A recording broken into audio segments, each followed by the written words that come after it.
Goddamn. Goddamn is right, man. Goddamn is right, man. What is going on, everybody, man? How is everybody doing here today on this edition of NHP Unscripted, man? This is episode 221 of Unscripted, and thank you guys, as always, for joining us here today on today's episode of Unscripted, man. If this is your first time watching, guys, do not know how the show works. Every Monday, we are on here after Monday Night Raw with NHP's Unscripted, and every Friday at 4 p.m. Central, we are on here with the news. We are on here with the news, man. At 4 p.m. Central, we actually have news. We actually have news regarding that just here in a second. But yes, and if you guys did miss this past Friday's edition of the news, that is the Netflix Big Three. That is the Netflix Big Three, as well as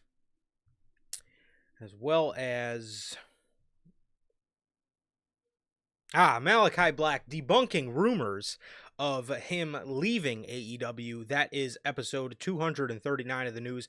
If you guys did miss that, that is available for you guys on all platforms. That is Anchor, Spotify, Google Podcasts, Apple Podcasts. And if you want to see it first, join us right here live every Friday at 4 p.m. Central for the news, man. Also, if you guys have not got a chance to pick up some of the official NHP merchandise, you guys can now find this live on the merch shop. That is bonfire.com. Links at the top description of this very video, man, where you can get the newest piece of merchandise to commemorate the rebrand of the podcast with the official next chapter design that you see on your very screen, man. Also, if this is your first time watching and you guys do not know who we are here at NHP, I am Johnny, one half of the host of this very show. And as for the other half, we got my man Sir K here. How the hell are you, bro? I'm doing good, man. I'm doing good. It's a good week. It's a big week, and it's here, man. I'm happy. But I'm doing good, man. It was a good chill day, and got the rest of the week to look forward to. If you guys are reading, under our names, you might see happy birthday. And that's for this man right here. It's his birthday this week. It's on Wednesday, so might as well do it on Monday and on Friday. So might as well, man. So I'm excited, dude. I think I'm gonna save the real, birthday celebration talk for Friday. But happy birthday, bro. Can't wait. It's gonna go crazy. It's gonna be a great week, man. My best friend, my brother. Happy birthday, man. But I'll give you guys more on Friday, man. But I'm excited. Big birthday week, and it's a good week, man. Well, up until in about 5 minutes when we talk about Dynamite, but other than that, I'm doing good. It's a good ass week. Happy birthday, bro. And like Durante always asks, how's life? How's the family? Life's good. Family's good. How's everybody doing in the chat? Whether we're here right now, here coming in later, or watching the replay. How you guys doing, man? And what about you, bro? How are you doing on your birthday week? Wow, man. Well, I appreciate it, bro. I appreciate it, man. As there's OG in the chat, so hello. Thank you for being here as always. And it feels man, I don't know. I don't know, man. It's very very fortunate, bro. I'm very fortunate, man. Very fortunate, bro. I'm still here, man. I'm still kicking. I'm still breathing, bro. It's been and the reason I say that, man, it's been, man. I'll get into it more Friday, bro. But it's been a year. It's been a year, bro. So just very fortunate, man, and very grateful. Very grateful coming up on this birthday for some reason, man. Just I'm always grateful, every season, everybody that I love always just goes above and beyond for me, as you guys always do throughout the regular calendar year. But man, just very grateful, bro. Just very grateful, very grateful. Very grateful, very grateful for the people around me. And for the first time in a long time, bro. Kind of proud of myself. I don't say that much. I don't Good. say that much, but this year, man, Say more. God, it's been a fucking year. It's been a year. It really Mhm. fucking has, bro. But very grateful, bro. So thank you to everybody. Thank you to everybody, man. Everybody for everything, bro. All the support, all the birthday wishes, man. So thank you guys very much for all that. And yeah, I'll expand a little more on it on Friday, man. Just because that's I guess Friday will be speaking retrospectively, being that Mhm. it's after the birthday, bro. But we got 2 more days, man. Who knows? I might not make it um within the next day, but who knows? But no, like I said, I'll definitely expand a little bit more, but just grateful Good. and yeah, very grateful this year around, man. So Oh so yeah, you yes. should be proud of yourself. Well, I mean, yeah. look at the thumbnail alone, man. You should be proud of yourself for that alone, let alone the podcast, everything you do for us. All It's the right. least we can do, bro. Okay. No. We're Yeah. not doing this. No, no, no. Okay. Well, speaking of the thumbnail, what a crazy calendar Oh. week. Okay. What a crazy calendar week in wrestling, bro. We have a lot of crazy stuff to talk about, and over the weekend, I discussed it with Sergey after SmackDown, and I said to him, dude, I think we might need to pre-make the thumbnail. Obviously, you guys know Unscripted is just that, right? It is unscripted, right? We don't know what's going to be our main talking point, which is always why we make the thumbnail after, Mhm. and use that as the hook for the show after the fact. But this week, there was just something in the air, bro. There's a little OG bloodline in the air. So I'm very that honestly is probably one of my favorite thumbnails I've done. I really like the way it came out. I just really like that's the reason, that's the whole point of the reason that the whole point of the reason why the thumbnails look the way they do now. Obviously, earlier this year we picked that up. I want to say after the Royal Rumble, going into Mhm. February, and obviously, so they look better for you guys, man. But it's a lot of fun, very therapeutic, bro. For me, just getting to go in there and just dive into an image and get lost in the image that I'm trying to get out. So it's a lot of fun, and it really flexes my creative and artistic muscle. So no, it's a lot of fun, man, and yeah, I'm all. Trust me, you can literally ask any of my friends. I'm always the guy like, man, does that thumbnail look Ooh. good? But this time around, I Oh, that guys, I'm you guys actually don't know. very proud of it. I mean, you should be phenomenal thumbnail, man. But you guys have no clue. Well, this man will be like, Mm. I emailed you the thumbnail. Oh wait, no, you know what? I'm gonna email you a new one. The color on this single corner of it was not right. I'm gonna redo it. I'm send you the new one. He'll do it like 3 times.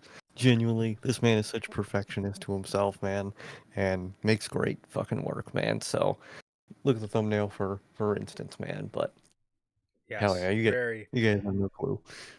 Well, I don't think I'm that bad, but I'm pretty chill about it, I think. We all But got our thing. yeah, you do. So so yeah, bro. But what was I saying? Oh, yeah. So sometime next week, we're looking towards for the NHP gaming. Just want to get back to you guys on that, touch base about that. But Mhm. yeah, sometime next week we'll probably do It's the a Call of Duty busy week stream. this Yeah, week. this week, we probably should have waited till this week to announce it. But Probably, but it's just a busy week. It's yeah, just yeah, birthday, very.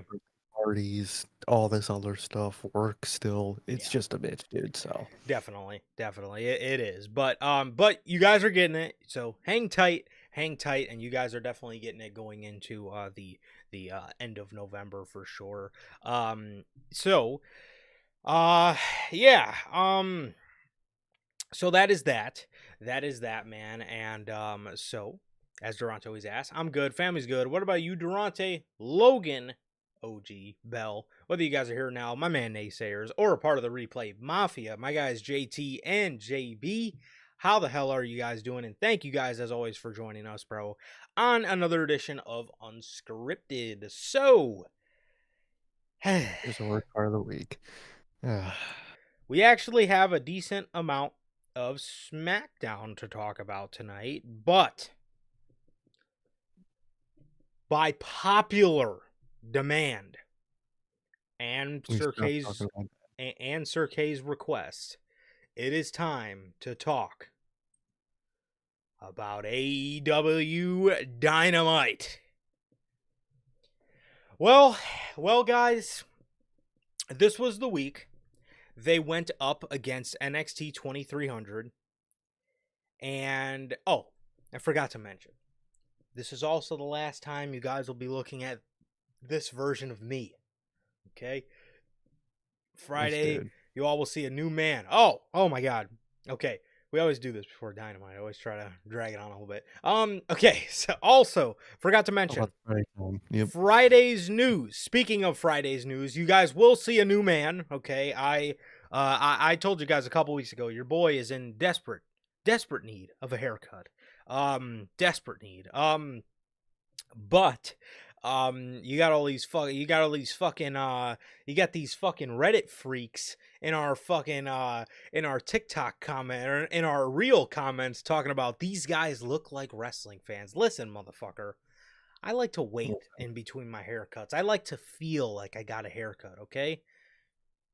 Like, sorry, a little stress might have me a little bit of acne, man. But guess what? I take a shower and use deodorant, so more than you Exactly. guys do. Exactly. You know I stay lathered up with some Dr. Uh-huh. Squatch, okay? Well, you know, this man's be lathered up. All right. This guy, really. Yeah, Woo! This little guy. bit. He be lathered up. Look at him. I don't. I hope I'm not. He is. So People on anyways, Reddit might. But oh, they definitely are. But anyways, yeah, man, we got these fucking Reddit freaks in our fucking comments, man. It's ridiculous, bro. They're in our DMs too. So so anyways, so it's actually Logan's fault, okay? Let's go it ahead is and just Logan's blame fault, this whole thing actually. on Logan. These Reddit Everything is freaks Logan's being fault. in the chat. It's Logan's fault. He's our manager. He's supposed to keep us protected from these kind of things, yet he's instigating. So No security. Nothing. huge, exactly. So huge shout out to Logan for the Reddit freaks, and shout out to the Reddit freaks. So, Actually, no shout out to him.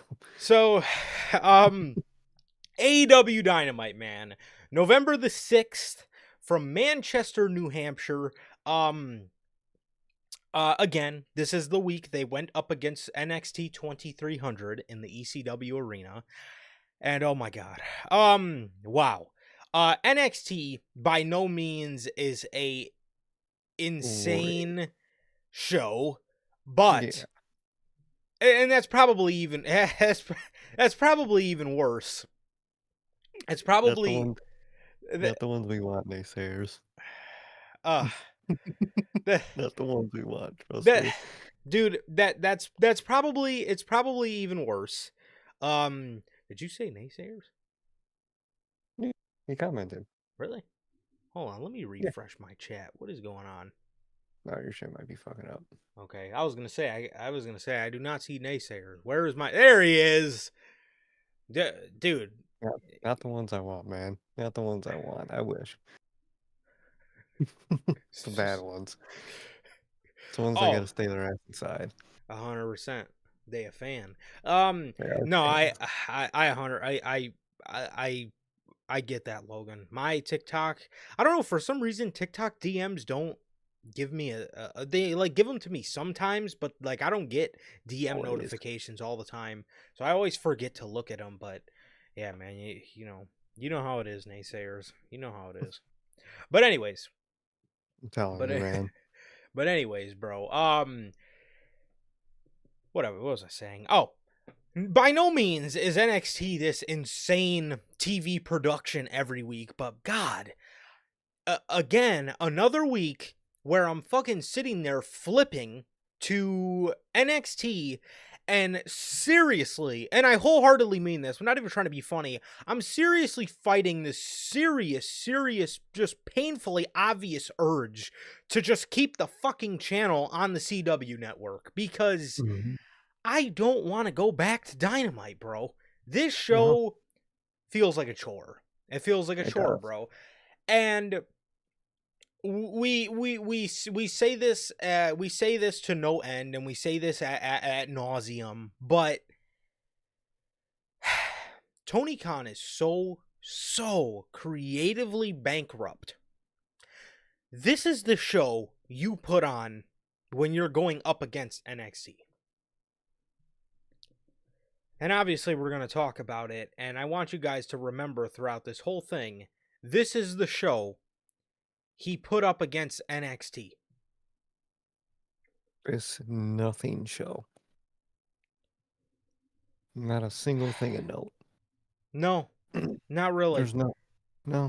It was just Um, like the same shit every week that we get. Yes, the say is generic. Yes, generic Dynamite. With again, nothing of note, no creative juices flowing on this show whatsoever. So we start with, and the only things that are noteworthy are things that are fucking stupid. So Mhm. it's we're just I don't know, man. This show, bro. The show opens up with the Hurt Syndicate. This this led for MVP Bobby Lashley and Shelton Benjamin to come out with Tony Schiavone standing in the ring. They ripped the mic out of his hand, told him to leave. MVP basically introduces the group.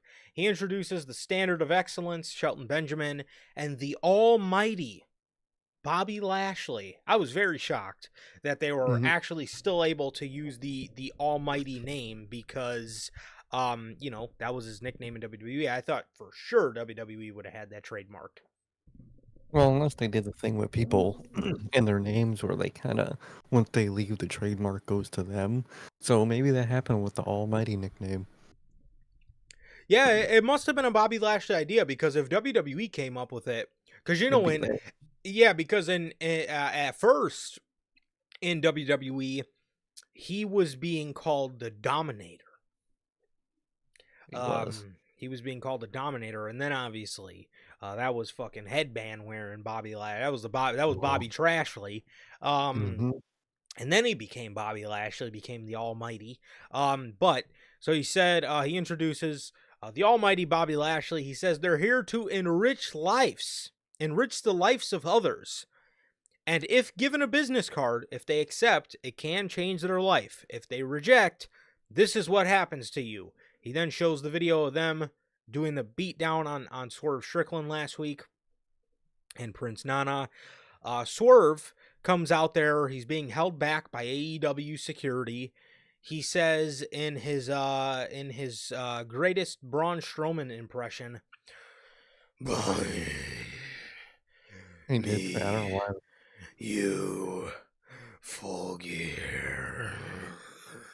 I don't know why he was growling that shit. What is he, fucking Shannon Sharp? What Oh, the hell was God. that? I always even without the growling, I always hate when they do the me, you, and then they name the pay-per-view. Like, Just, I'm not a fan of that either. I would like you just to build the matchup better.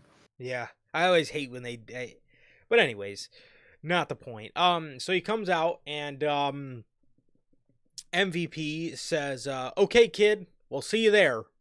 Swerve obviously very pissed. It did get confirmed. Swerve Strickland will be taking on Bobby Lashley at Full Gear. So I think this is something that we all knew was coming, and I particularly am excited for this match because I am very excited to see what Bobby can do with guys that work opposing styles to him. Or I really can't wait to see him start working against like high flyers of sorts. And Bobby even works well with pretty big guys. Some of Bobby's best work in WWE was probably against Drew McIntyre. Mhm. So He can wrestle anybody. yeah. Yeah, but he really can. He really can. So I'm excited to see what he can do, but this was the open to Dynamite. So it was a nice introduction for the group, their mission statement. I have seen a lot of people say on social media their mission statement is very close to that of the Blackpool Combat Club or the Death Riders, which is very true, and that's a problem AEW's probably going to run into. And it's a Mhm. problem that they kind of already have ran into with the Elite and the Blackpool Combat Club. And that's one thing that does scare me down the line. Obviously, we're in the beginning of the Hurt business, so everybody's kind of in a honeymoon phase with this whole thing. But it definitely is something that does freak me out for sure, because here you have two groups that have a very similar, or at least in certain ways, similar mission statements, and it's all up to AEW to make that work creatively, and first and foremost, keep them separate. And can AEW do that? I hope, but Mhm. who knows nowadays, bro? Oh, definitely. Who knows? They'll probably end up fucking it up. But as for now, it's pretty good, man. I like the vibe of her business. I like the whole business card aspect. You know, if you get one of these, you got a great opportunity to do something great. I like that a lot. And very interesting to remember the people they gave them to previously, man. So I like that aspect a lot. And I just hope he does it well, man. I hope Tony Khan books him well after all the Swerve stuff. And I just hope they continually get used, man. Definitely, definitely. So yeah, um, for the first match on the show, we have one of the rather frustrating things that I thought was on this show. The babyface team of Darby Allin and Orange Cassidy Mm. took on the Blackpool Combat Club's Claudio and Pac. Well, Blackpool Combat Club no more, because Mhm. they just came out with Death Rider Trons, and all of a sudden we're being referred to as the Death Riders or John Moxley's Death Riders. It just, reveal it in a promo. The one week you don't do a like show Mox promo where you could just have him say something along that lines. That would have been easy. You could have just pre-recorded it. You know, AEW loves doing that. This popped up on the Trons, and it really made me feel. And obviously, everybody's felt this kind of stuff with AEW, but it really made me feel like these guys genuinely, dude, they play to Twitter. They Mm-hmm. play to Twitter, bro. Everybody knows John Moxley filed a trademark for filed a trademark for Death Riders. It's almost like AEW looked at that and said, "Oh, well, they already know it's for Moxley's group, so let's just throw a Death Rider logo on the Tron and call it a fucking day." It really goes to show how much they don't fucking care about making things make sense, and it is and it is to the point. With this John Moxley thing, like you mentioned with the pre-match promo, it is as simple. It is as fucking simple as having a 30-second promo Mm-hmm. where John Moxley literally just states something along the lines of, "When I think Blackpool Combat Club, this is not what we represent. That is the past. When I think Blackpool Combat Club, I think of Brian, or Regal, or whatever the case is. You could have him think of those guys. He doesn't want that anymore. That's not what this group is. This group is clearly not about what the Blackpool Combat Club is about. This group is not about honor. This group is not That's what I was about gonna say. it's not about honor. It's not about the fighting spirit.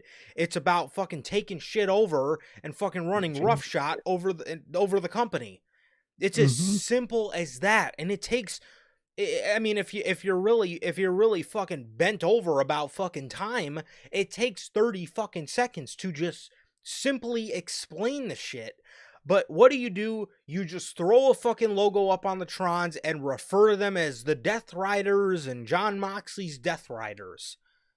Exactly, bro. Like a reference to the Blackpool Combat Club having honor, being about honor, and that being in the past now for them because there can't be honor in their goal. Easy as that. They're the Death Riders.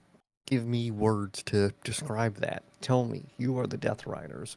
You don't just flash the words on screen and expect, oh, okay, yeah, that was gonna happen anyway. No, I don't care that 2,000 people on Twitter that knew, you know, were gonna know anyway. I don't care. The rest of your audience probably didn't. Why not surprise them and actually reveal it to them? When the Judgment Day filed for the term, or when WWE filed for the term of street trash, do you honestly think they would have sent them out there and just randomly off whim just dropped the whole Judgment Day name and IP and just changed to the street trash? No, there would have Mhm. been at least a fucking promo explaining something as to why they're moving away from Judgment Day. Look at when Walter changed to Gunther. He did a little Mhm. backstage promo, and again, it was 30 seconds long, where he Right. literally just says, Walter is a thing of the past. Now, obviously, that was fucking stupid at the time. You know, we all got used to it now, but at the time, but at the end of the day, they fucking explained it. They And explained it. who was a guy that would just change names for no reason, just on a whim?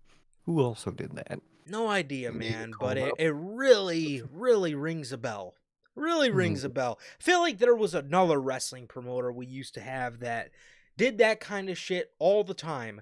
One week, the guy would come out as Angel Garza, and the next week, he's just Angel. And the next week, he's just Birdo. You know, Sure. I mean, again, at the time, we were all like, oh my God, why has he changed his name to Gunther? What is this shit? But at least, at the very least, they fucking explained why. Again, Walter was a thing of the past. He wanted to leave it in the past. He wants to move forward, go with Gunther. Okay, okay. Now, right there, whether it's stupid or not, at least you gave an explanation in the moment as to why. And again, everything worked out. Now everybody knows him as Gunther, and ships passed in the night. But Mhm. uh but but I mean it's again it's as simple.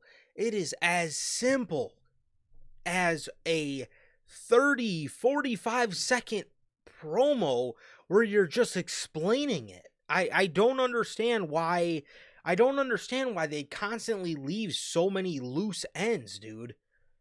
No, I really don't understand why they just changed it on the dot without just giving an explanation. Yes, we knew that it was going to be them. I don't care. Give it an kayfabe explanation. I would like that, please.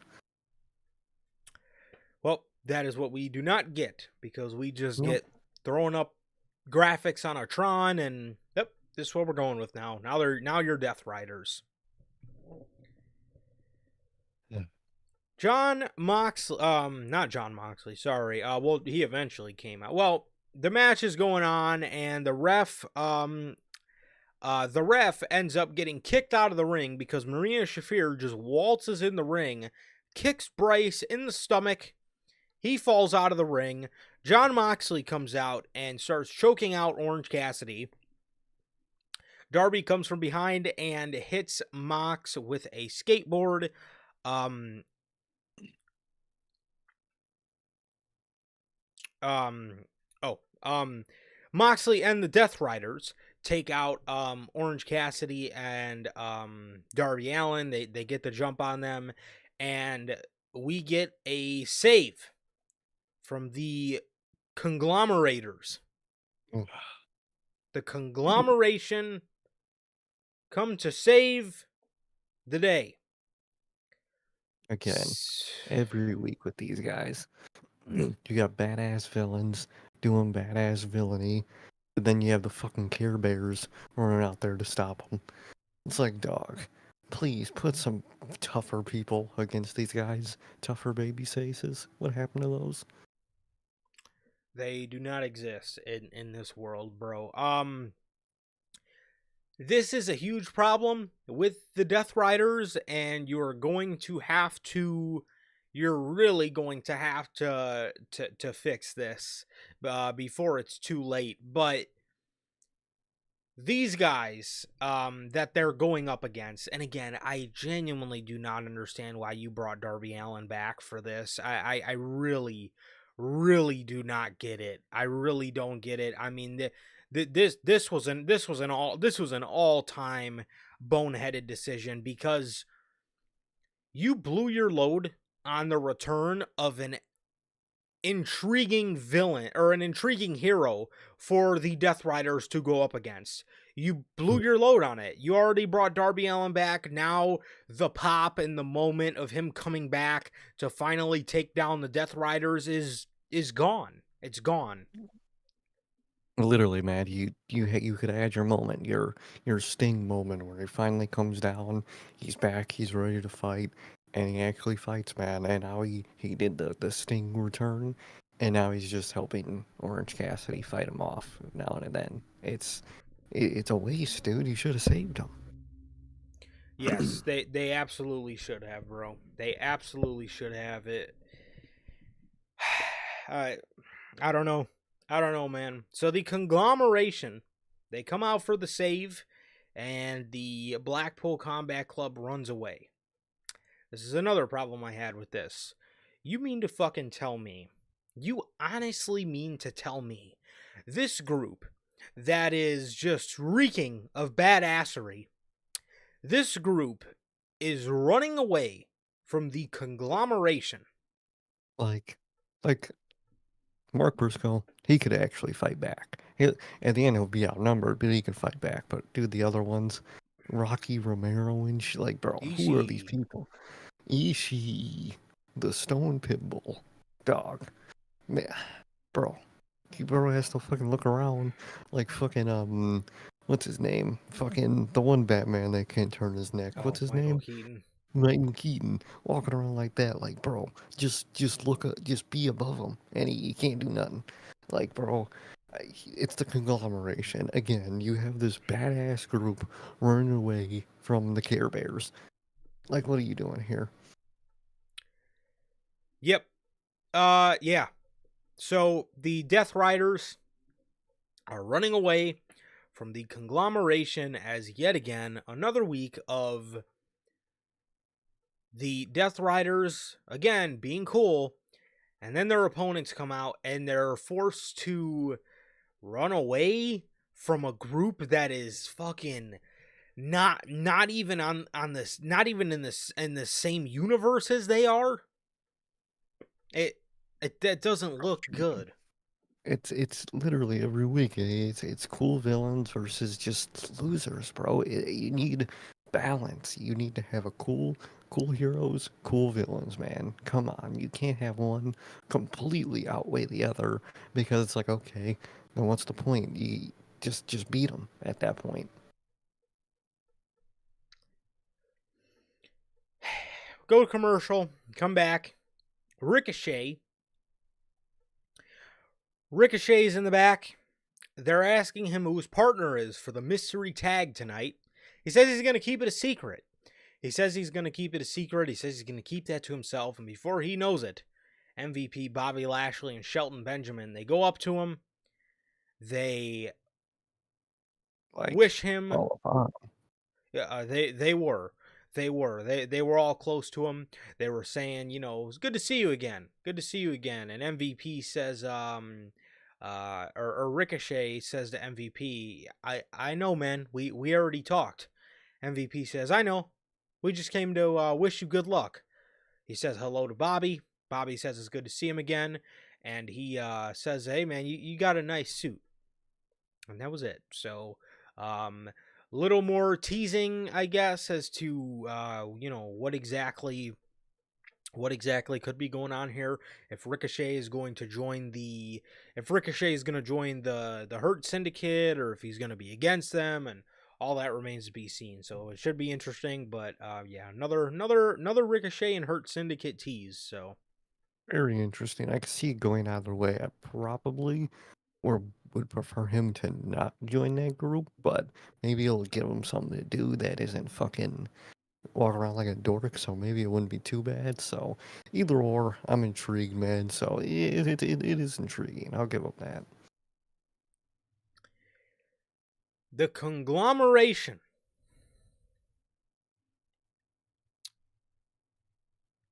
versus the Learning Tree. I can't tell you how bad I wanted to stay and watch Wesley versus Javon Evans, Oh, dude, because 10 times better. I would 1000%, I would have 1000% have watched Wes Lee perform than this whole match go down. Oh yeah, the whole thing, the whole show actually. Fuck. I looked over. I said, "Oh shit, the Wes Lee match is on. Let me see what's on Dynamite." I dropped my fucking controller, bro, or the remote. I dropped it. I dropped it on my lap. I said, "Oh, you My gotta be God. kidding me." I seen Jericho out there, and then the camera pans out, and I just see the fucking conglomeration standing behind him. I was like, "Oh my god, oh, it's gonna be a long night." And Good we're Lord. and we're still in the beginning of the show at this point. That is the Mhm. worst fucking part. And you know, Dynamite, it goes at least 7 minutes over every week, so you got another Yeah. fucking hour and 15 of this. Yep. And if we're really unlucky, that shit'll go like 15 minutes over. Oh, dude, oh, I hate that. The main event will start at like fucking 8:55, and you're Yep. just sitting there, just fuck me, dude. Yep. Ugh, 100%. 100%. They'll be making their fucking entrances to come out for the main event at fucking 9 o'clock. And I'm like, like, this match hasn't even got started yet, dude. That's one of my biggest pet peeves every night or every Wednesday. Every Wednesday, right. dude, I sit there and I just say to myself, man, please, please, bro, please just And put at 9 o'clock. please just come out for the main event entrances at 8:40, bro. And every week here's fucking Proto Star Kyle Fletcher coming out at fucking the top of the hour at 9 o'clock, and I'm like, oh my god. Like, I don't understand that shit. Like, bro, personally, I like my set times. I like for when 9 o'clock to be done, Dynamite's done. Even no matter how good the show is. Yeah. On fucking on Fridays at 9 o'clock, I want SmackDown to be done. I want to be satisfied. I want to wait till next week. I want to sit there satisfied and say, damn, can't wait till next week. I don't want to keep watching the fucking show for an extra 15 minutes, bro. Like, dog. Yeah. Yeah. You're not lying, bro. You are not lying, man. This yeah, it really does. When Dynamite was, if Dynamite was still in 2021, bro, I would still sit here and tell you guys the show needs to go off the air at 9 o'clock because with they made more time out of 1 hour. They made more time out of they made more time count out of 30 minutes in 2021 than they do out of their whole 2 hours and 20 minutes that they have every week on TBS. And it's one thing I hate that like TV shows will do too nowadays, where each episode is just a completely different like time frame. Like it's shit like that I just hate. I want to set time. That's what I liked about the Penguin series, dude. Like I think damn near every episode is an hour, at least an hour, if Hmm. not a little more. But like, because some of those Marvel shows, bro, one episode would be 30 minutes, the next one would be an hour, the next one would be 45 minutes. I'm like, bro, consistency, bro. I want it to start and end and then end. Like, Yeah. bro. 100%. Or it was the only time, man, the only time you'll get a like a different, you'll get a pass for a different time out of me is the first episode or the last. You know, Exactly. if you want That's to do fine. it right, because I think that's how, I believe that's how Twisted Metal was. Twisted Metal, every episode was about 28 to 30 minutes long, and there was one in there, it might have been either the second to last or the last. It was like 40 minutes. So it was like an Mhm. extra, it wasn't too much over, but it's a set, you know, it's set. But yeah, I mean, I hated when Raw did that a couple years ago, and that was only a 5 minute overrun, Oh, yeah. Let alone the fucking Dynamite, sometimes 15-minute fucking dude. overrun. Dude, it's insane. I hate it. I just have your set time and fucking work with it. Well, speaking of working with it, we have a fight without honor hardcore match. Fight without honor. Well, you can have as many hardcore matches, as many fight without honor matches as you possibly can fathom. The fact of the matter is, the fact of the matter is, this crowd was quiet as a fucking mouse. Meanwhile, NXT's crowd looked like an AEW crowd a couple years ago. Everyone's enjoying. Every fucking hit gets a pop. It's like, dude, that's the shit you need in a wrestling show. Crowd matters. Why do you think fucking everybody loves these fucking European fucking pay-per-views? Because the crowds are insane, and that adds so much to a show. When you're sitting there every week and the crowd's dead silent, you're sitting in your fucking room watching that shit dead silent. It sucks. Yep. Yeah, it absolutely does, bro. It absolutely does. There was a lot of table spots, ladder spots. It was your typical hardcore match.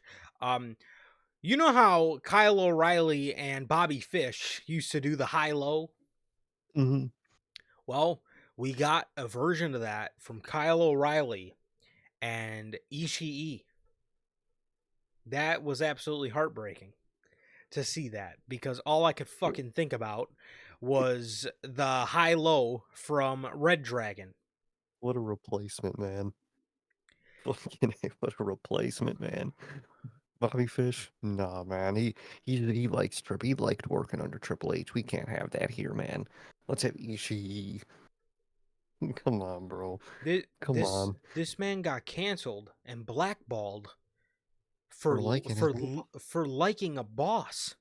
I mean, the motherfuckers be acting like he was sleeping with Triple H, bro. Like, well, he just liked working under him. Why does everybody hate Bobby Fish, bro? Like, is that not how it should be? You find a boss that you like to work for, and then you would prefer to work for that boss at the end of the day? Is that not how it works, bro? Like, that man really got blackballed for that. He It's said insane. what 90% of that AEW roster wouldn't. You Yeah. don't do you think don't you think Malachi Black would go to war for Triple H? Don't you think Keith Lee, Adam fucking Cole, William Regal? Well, that's actually part of the reason why William Regal left. He wanted to go back in the fucking trenches with his boy Triple H. Like, Look up and down the fucking roster. The only one that probably won't is fucking MVP. I mean, yeah. He like doesn't like Triple H. half of your fucking roster would go to war for Triple H. Bobby Fish says it, and And he's that's vilified all. for it, and he's hanging out in fucking MLW now. Fucking That's all he Jesus. said. That's literally the only thing he said was I'd go to war for Triple H, and that's it. And he never got work here again. That's insane. That's so sad and petty. I thought AEW was against backstage politics. I thought so too, bro. I thought so too. This ends with a brainbuster to Chris Jericho from Ishii. This brainbuster looked horrible. It looked like Chris Jericho was about 2 seconds away from being 6 feet under. He landed on his fucking head so bad. Uh, yeah, that was that, man. The match was the match was it was all right, man. It was a fight without honor, hardcore match. It was yeah, like I said, It a was lot of spots and entertaining, bro. But I just who cares? fight without honor, show without enjoyment, man. It goes great together. It's a great 1-2 punch. Fucking hey, man. It's a punch, all right. Knock it right out every Wednesday from 7 to 9. John Moxley's in the back. He tells Orange Cassidy not to get it confused. Just because Wheeler slept on your couch and you spotted him some gas money a couple years ago does not make him loyal to you. The only thing that buys loyalty, he says the only thing that buys loyalty is a purpose. He says he is a soldier under my command. He calls Darby Allin a failure, and he says these guys need to stop playing and take things seriously. Take things as serious as they're telling people they take things. And he walks off. And that was that. It was a pretty good John Moxley promo. It's just, Yeah, this was just a very uninteresting week, in my opinion, man, for their whole main event Mhm. program. It really was. It was just a super, just lame way to do everything. That it was just a really boring, lame episode overall. Not much happened. It was just like two, three things that mattered, and that was about it. Yep. Uh, Adam Cole versus Malachi Black. The match was good. The match was good, man. It was hard to get invested, hard to fight the urge to not flip over to the CW network and see what was going on NXT. And again, that is insane because a couple years ago, these two very men were on that brand, Hmm. killing it. They were killing it. They were lighting the wrestling world on fire with the absolute best pro wrestling in the world at the time is NXT. And here they are on AEW Dynamite fighting, and nobody cares. Um, and again, I can't even blame Tony Khan for booking this match because to me, this is a huge money match. This is absolutely a pay-per-view main event right here is Adam Cole and Adam Cole and Malachi Black. And Tony Khan books it on Dynamite. I genuinely can't even be mad at it because why would I expect Tony Khan to position Malachi Black as a main eventer, bro? He's done nothing. He's done nothing. It's been 3 fucking years and he's done nothing to show Nope. me that he even cares about this man in the slightest. Never had a big singles run in nothing.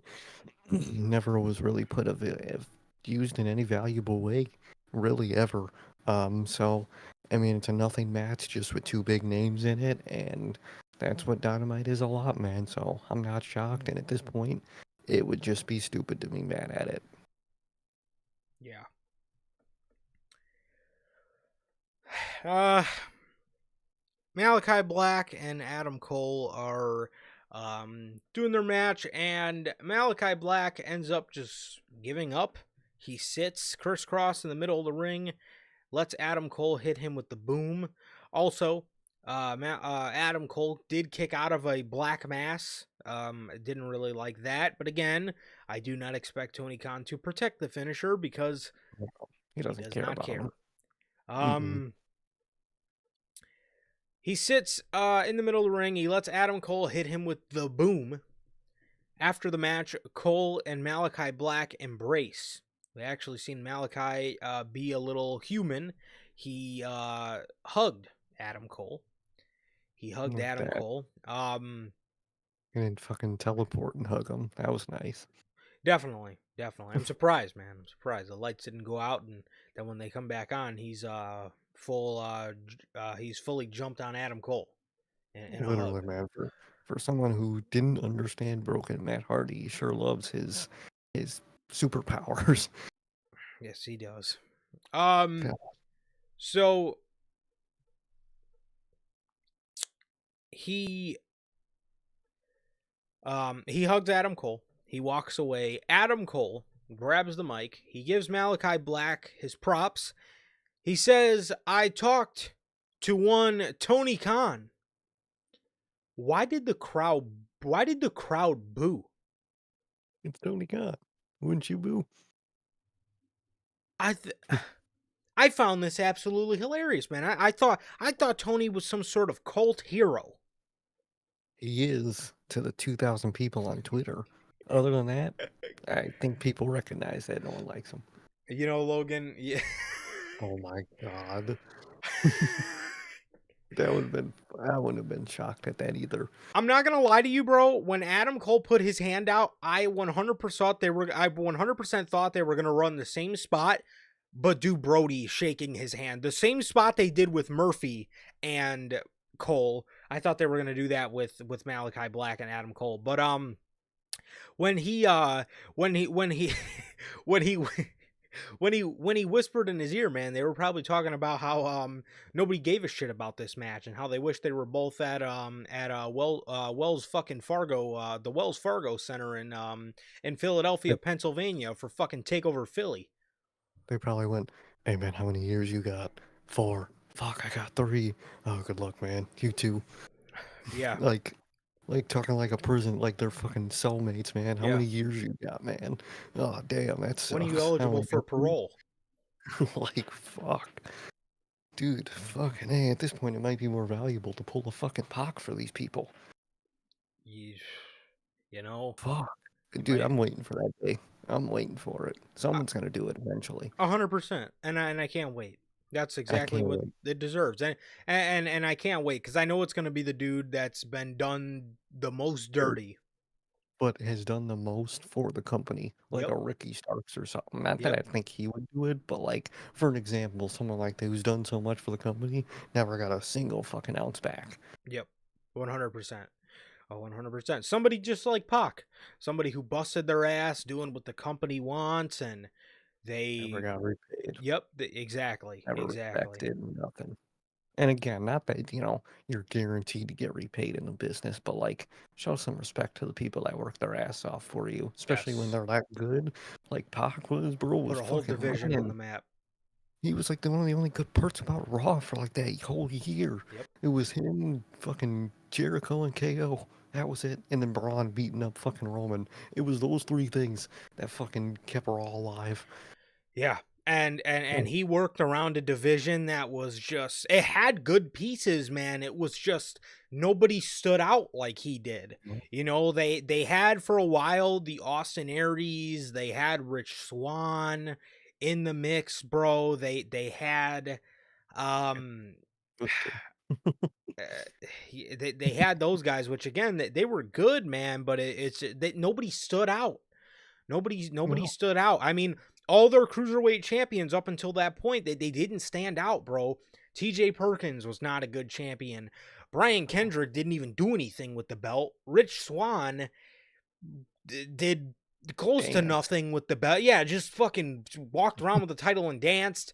They had they had pieces they could have used again, maybe a guy like Cedric, but nothing worked out, bro. And Pac put that division, Neville put that division on the map, and it was one of the best parts about it. And he never got repaid from the company for it, and just blatantly disrespected, man. I think they promised to move him up to Raw And and SmackDown, and then they just said no. You're just gonna stay he's on gonna work with 205. himself. You're gonna work with someone who he didn't like at the time, so or he didn't like, his work at the time, so it wasn't a great situation for him, man. But I'm waiting for someone to do it in AEW. It's coming, and I can't wait. Oh, you know it Whether it's is. Wardlow or someone, I hope they do it. Yep, you know it is. So, um, he says he talked to Tony Khan. Yes, yeah, They did. they did They have him. buried. They did have him job to Enzo, which, um, I know those two were good friends at the time, but that had a role to play in it, bro. As much Yeah, as they were friends, Pac was looking at that like, bro, like come on, I'm bro. jobbing to Enzo. Like, all respect to Enzo, but talk about another guy that needs that was just unreasonably blackballed. But fucking he was looking at that like, come on, man. Like, okay, this might be my guy, but like, I'm not trying to work in a division that's under him, and I'm just gonna be a No, side chick in this just a division. guy. Yeah, exactly. It makes no fucking sense. But yeah, so he says he talked to one Tony Khan. The fucking crowd booed. Good, keep doing that. Good. I hope they keep doing that shit. And what happens if me and Roddy both get to 3 wins? Are you serious? Well, okay. Look, he says he talked to Tony Khan and he asked, what happens if me and Roddy both get to 3 wins? If we do, it's going to be a triple threat at Full Gear. It was Uh, first to 3 wins. can't change at that point. What? Then you don't have to do either of that. You might as well just make it a triple threat outright. If you could just overthrow fucking MJF stupid rules, why didn't fucking Wardlow do this? Why didn't all these other people do this at that point then? Because they decide what they want to do week of, and That's it. yet again, you've added another stupid ass, nonsensical layer to this story. That's my thing. Roddy's not even on television. How is he even being given an opportunity Unless it's to... on television and a Rampage, which Could I don't be. fucking know. I don't watch those shows, so I don't know. A graphic with their window mounts would be nice. You know, you like hitting the fucking graphic so much. How about you get an informational graphic about the fucking thing you got going on television? How about that, Tony? They said first to 3 wins, not whoever gets to 3 wins Fucking turns around, spins, and fucking gets the match. They said first to fucking 3 wins. That means only one guy can get to 3 wins first. Do you fucking think the NBA Finals goes to a game 8 just to give the other team the chance to win the other half of the championship? No. Oh, you snooze, you lose, boo-hoo. It's first to 4.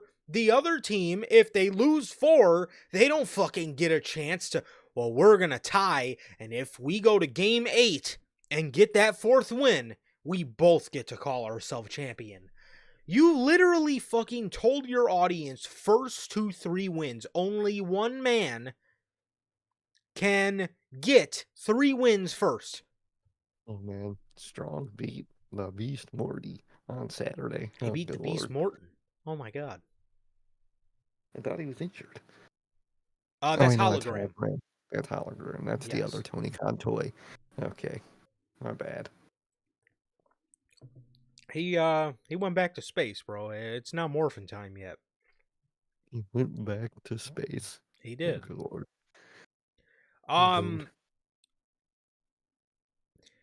He says Max is going to get the ass kicking of a lifetime, courtesy of the Undisputed Kingdom Baby. MJF is sitting in a room, drinking, pacing. He calls someone. He says, I need you to pay someone a visit. And hangs up. And we get the we get the follow-up to this a little bit later in the night. And oh, fucking brother. Good man. Good God, man. It gets worse. It does. Story of AEW Dynamite. It fucking gets worse. Hangman, he attacks Switchblade while Switchblade is doing an interview. A Juice makes the save.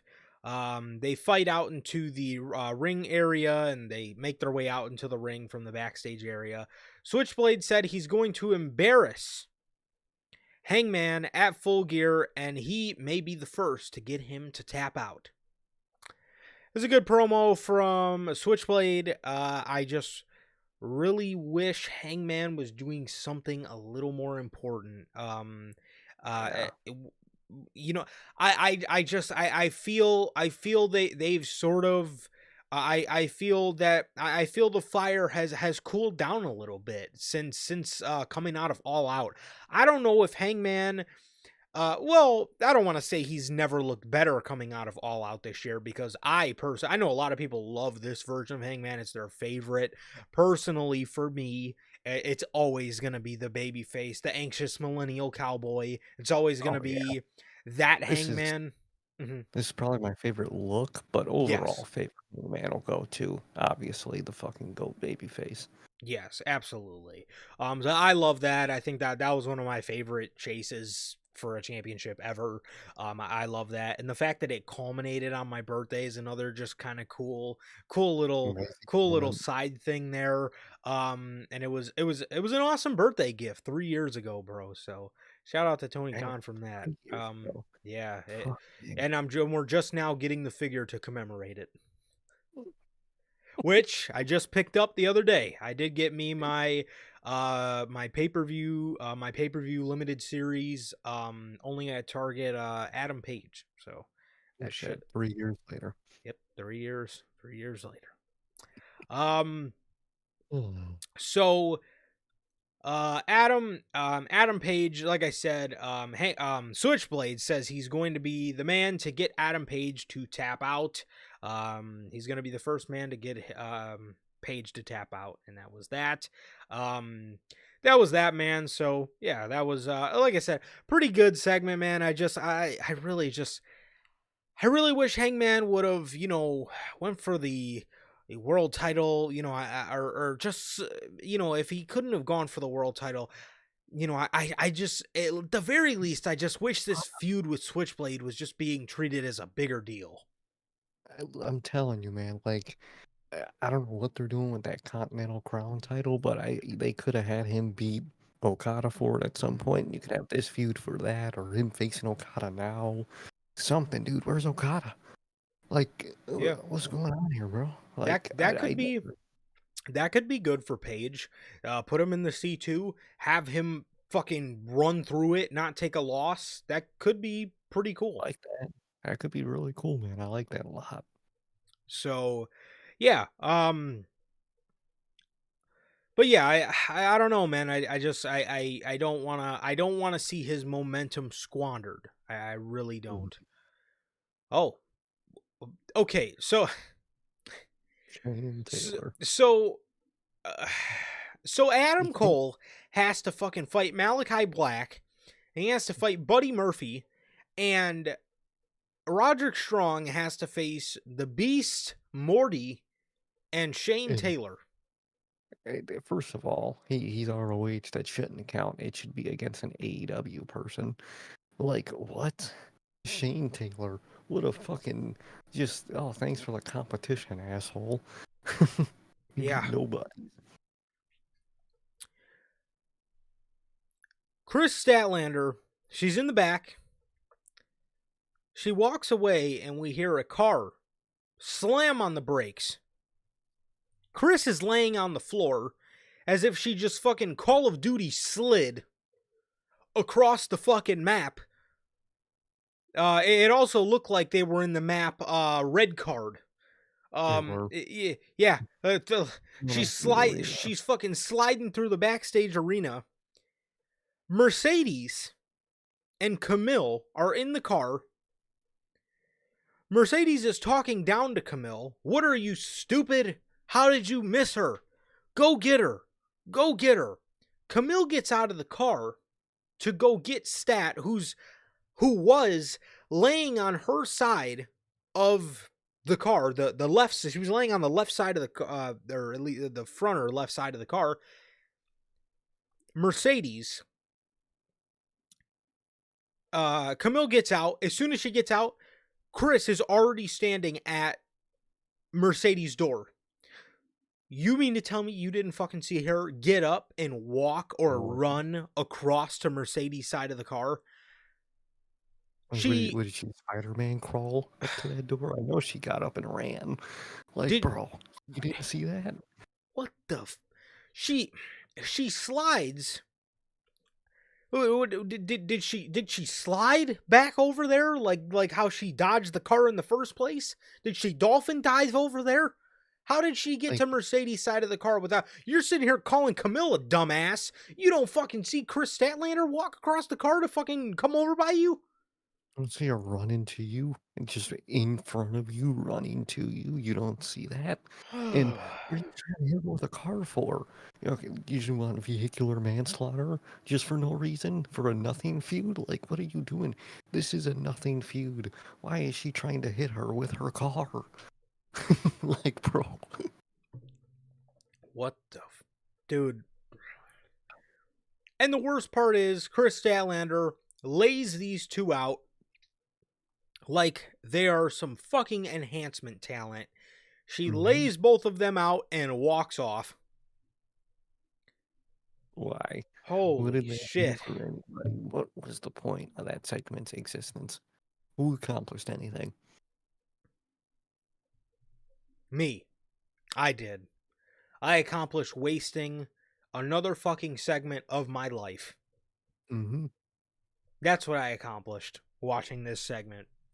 I accomplished more fucking hair falling out of my fucking head. How does that make any sense? Christian Cage. He's out there with the patriarch, the new patriarchy, Nick Wayne, whatever his mom's name, Mother Wayne, and Kip Sabian. He says the reason Kip joined the patriarch is because he's another fatherless loser looking for guidance.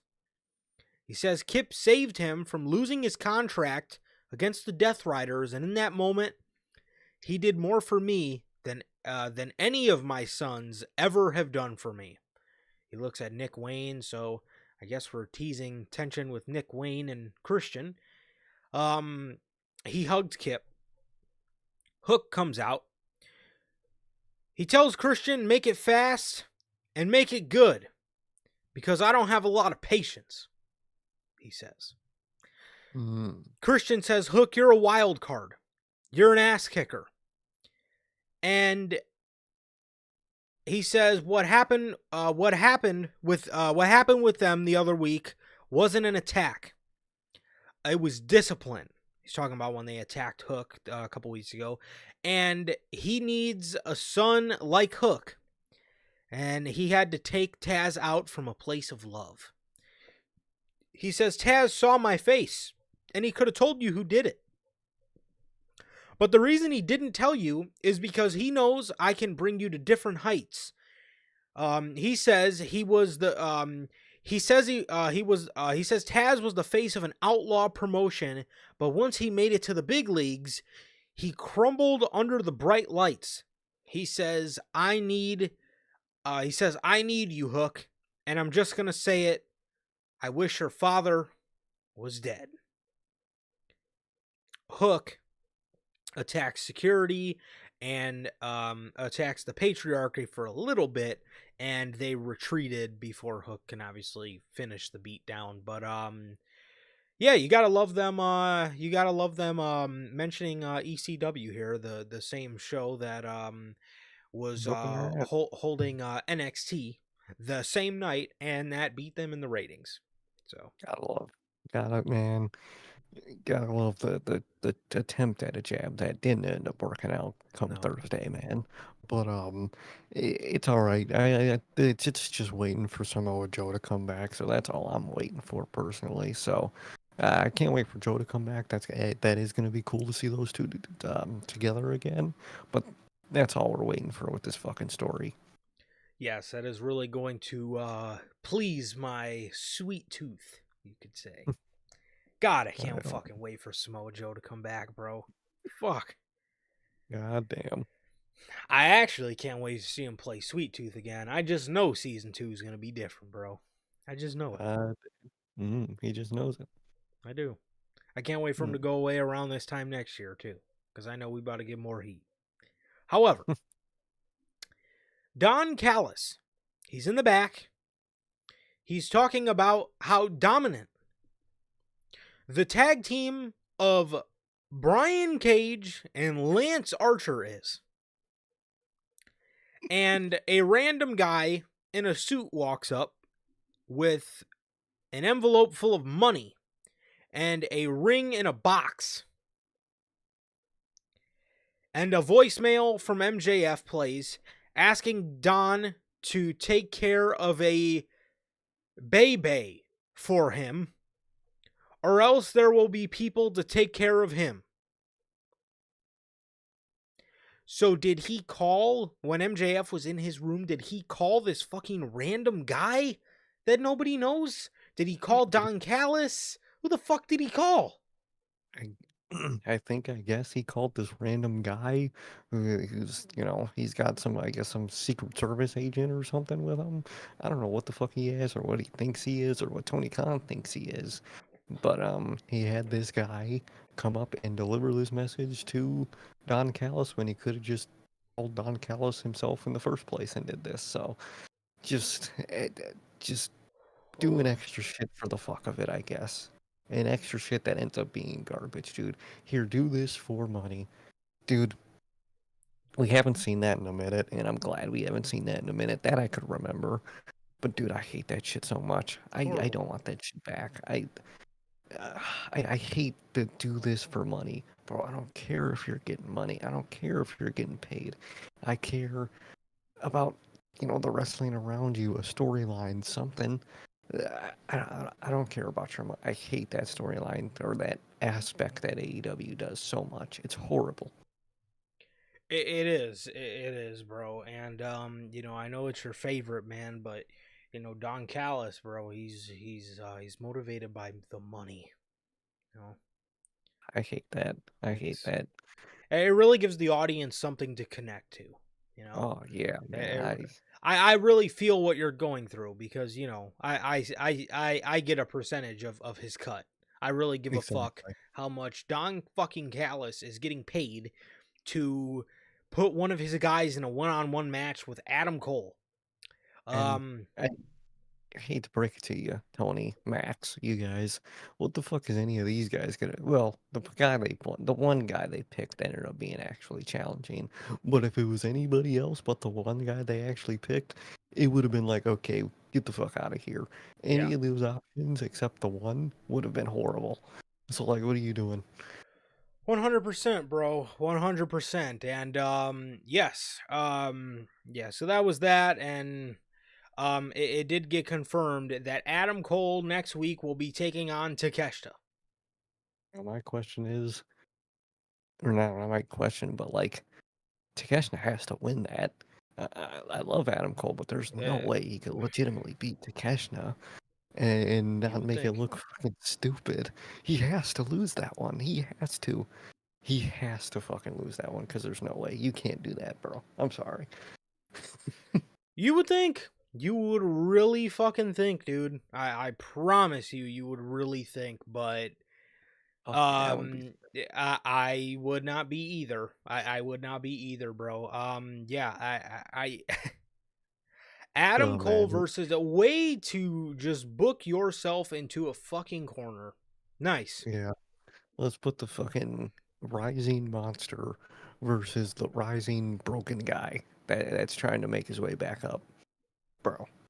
Like, dog, what are you doing? He has to win. He better win. We get a naysayers, bro. I Yeah, good. totally recommend it, bro. I totally recommend it. It's a great watch. It's a great watch. It has an amazing soundtrack. Well, I guess maybe not soundtrack. The songs, the licensed songs they picked in the Twisted Metal series were very good.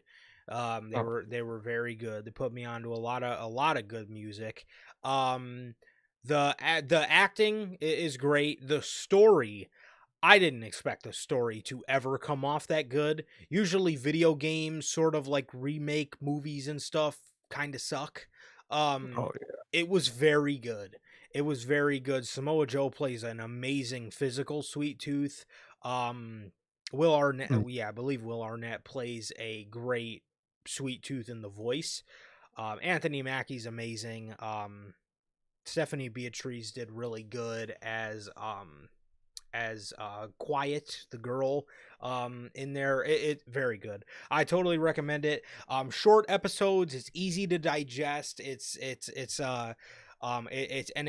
easy to stay hooked, man. It's easy to stay hooked during it. You don't really find yourself getting lost too much. I since it came out, I probably rewatched it like 5 or 6 times. It's very good. It's one of my favorites, bro. Totally recommend it. Oh yeah, dude. Um, Jamie Hayter. This is what I don't recommend. The booking of Jamie Hayter. She faced Penelope Ford. She beat her with a haterade. Who gives a shit?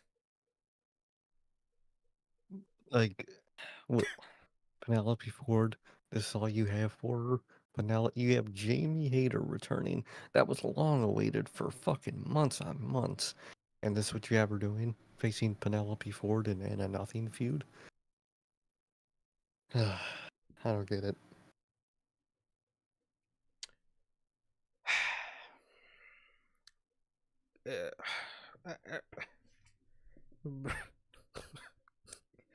What?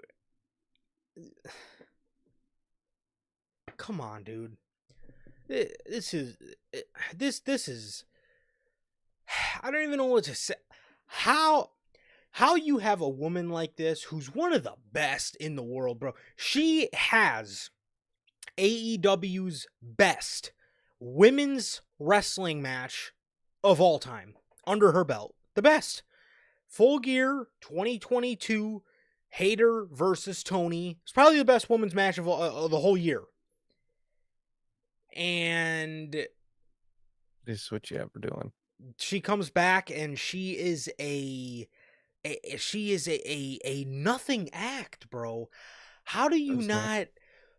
How does the idea of Mariah May and Jamie Hayter not excite you? Or in the meantime, you can if you wanted to keep her away from Mariah, you can have Mercedes. How many people wanted to see Mercedes and Jamie Hayter? But instead you bring her back to feud with Soraya and then get in a feud with Penelope Ford. Like, what are you doing here, bro? Ridiculous.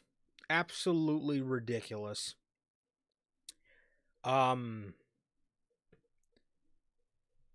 We get speaking of the women, we get a vignette says Mina is coming. Where was she? Why hasn't she been here? What the fuck? She is coming.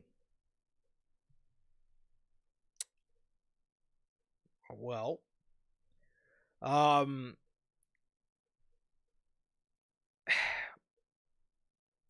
well, I know a lot of the AEW neckbeards might think of the wrong definition of Mina is coming, but I mean she's coming back to AEW, right?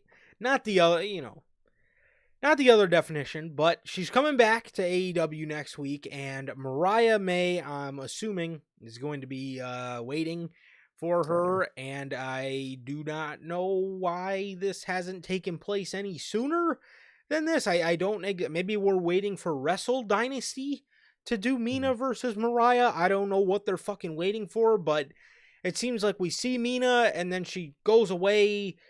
She's kind of like The Rock, right? She came back at Grand Slam, very similar to the way Rock came back at Bad Blood. Bro just came back, came to the stage, then just dipped, and we haven't seen him since. So I don't know what happened there, but Mina is coming back, and I'm interested to see what happens with that, and hopefully they can garner some interest. Hopefully, dude. You had the perfect feud to keep the story hot right after her title win, and you didn't go for it, so hopefully you could pick up some of the fucking leftover ashes from the fire that you had, but probably not. Yeah. We get an Okada hype package for the impending C2, the Continental Classic, the second one. We get Okada talking about how he's the greatest tournament wrestler of all time, and if he wins this tournament, he will be tied with somebody in Japan for the most tournament wins in wrestling history. So, Yeah, didn't he win the G1 like 4 or 5 times? I think so. I think so. Fucking Okada. Yeah. So, the main event, Ricochet and a mystery partner versus Takeshita and the proto star Kyle Fletcher. Ricochet comes to the stage. He says he found somebody's Don Callis family contract expired on October 1st, and he's upset that you guys forgot about him and didn't check up on him during his injury. That's Will Hobbs.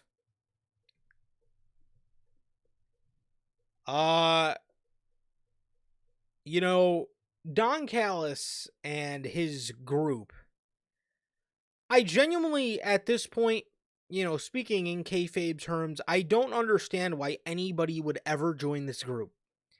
No, I don't understand why they would join it. I don't understand how it works. So in kayfabe, you have to sign a separate contract, different from your AEW contract, to join this group, to join a faction for some reason. For what? What does it do for you? It doesn't do anything. What's the point of it? And how about when someone leaves? Why have people that have left the Don Callis family not been was not a thing to be contractually obligated to stay with the family? Why hasn't that popped up till now? Maybe it's because you just made that line up on the spot, week to week booking. Maybe. Yeah. Good lord. So let's look at a guy like Paul Heyman. Okay, Paul Heyman is an evil guy. He's dastardly, right? He's an evil man, right? Why would anybody align themselves with Paul Heyman? Because Paul Heyman actually brings your careers places. He actually brings guys into a whole nother level with his management. Minus Curtis Axel, but he actually, is Paul Heyman thing. yeah, and Cesaro, but that was when Vince. I'm talking about the main ones, okay? It's, Brock Lesnar, Punk, even though Punk, was on top for a while, as were all the other guys, but Punk, right? Roman Reigns, okay? All these guys were Paul Heyman guys, and their careers go to a different stratosphere. When you are with Don Callis, you sign this contractually obligated group. You get injured. This is the second time this has happened. You get injured and you come back just not in the group anymore because he forgets about you and he doesn't talk to you when you're injured. What is it, Tony Khan? And your career fucking goes nowhere. You almost go to his group to die. You really do. He's basically kayfabe Tony Khan. You go to him to creatively die. He'll forget about you when you're injured. He might forget about you when you're not injured.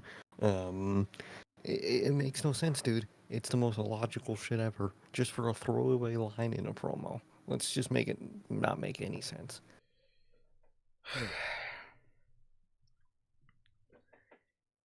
So we get a Spirit Gun, which is Ricochet's new finisher. It's basically a front-facing hidden blade, except he slides to you instead of diving at you like Ospreay does. He hits a Spirit Gun to Takeshita. Tony Schiavone decides to enlighten us all after Ricochet pins Takeshita, the international champion. You protected Kyle Fletcher over Konosuke Takeshita? I mean, Tony Khan's priorities are all fucked. Huh? Like, bro, you're fucking protecting fucking James Ellsworth over Roman Reigns. What are you doing over here? Oh, fuck. And Tony Schiavone decides to let us all know Ricochet has pinned the Irrational champion. What? What the fuck? You mean the international champion? The Rash Shield champion. I don't know he had a rash. I don't know he had a championship for a rash. Like, bro.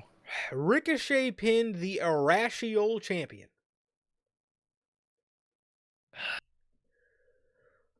Fletcher, he starts attacking Ricochet after the match. Mark Davis comes out for the save. Him and Kyle Fletcher are getting into it. Lance Archer and Brian Cage come out here. They're out here. They make the save. They attack Davis.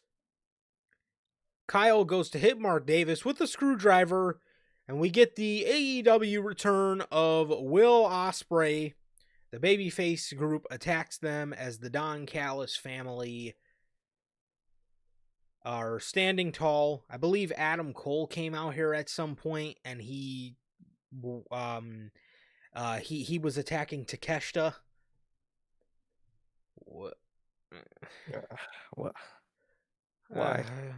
Why is any of this happening, dude? What the fuck is all this? What is this? What does this do for anybody? What's the end game? I always gotta ask with AEW, what's the end game? Because there is none. Nothing. And it's not even Adam Cole that has a beef with Takeshita. Takeshita was literally paid per kayfabe to go after Adam Cole. So why Adam Cole would come out here to pick a fight with Takeshita in the middle of a feud with MJF is just, what the hell? Like, Will Ospreay is back, and holy shit, I'm glad this show is over. I'm so glad. Finally. Worst part about Unscripted is done. We're done with Dynamite. That was AEW Dynamite, and I seriously, man, I don't even know what in the world that show was. I don't know. It was just that's what Dynamite is. That.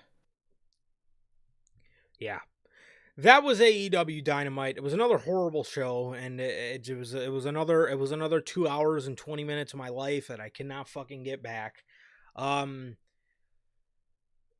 But listen, man, we're done with AEW Dynamite, and yeah, that was Dynamite. And now to move on to greener pastures, man.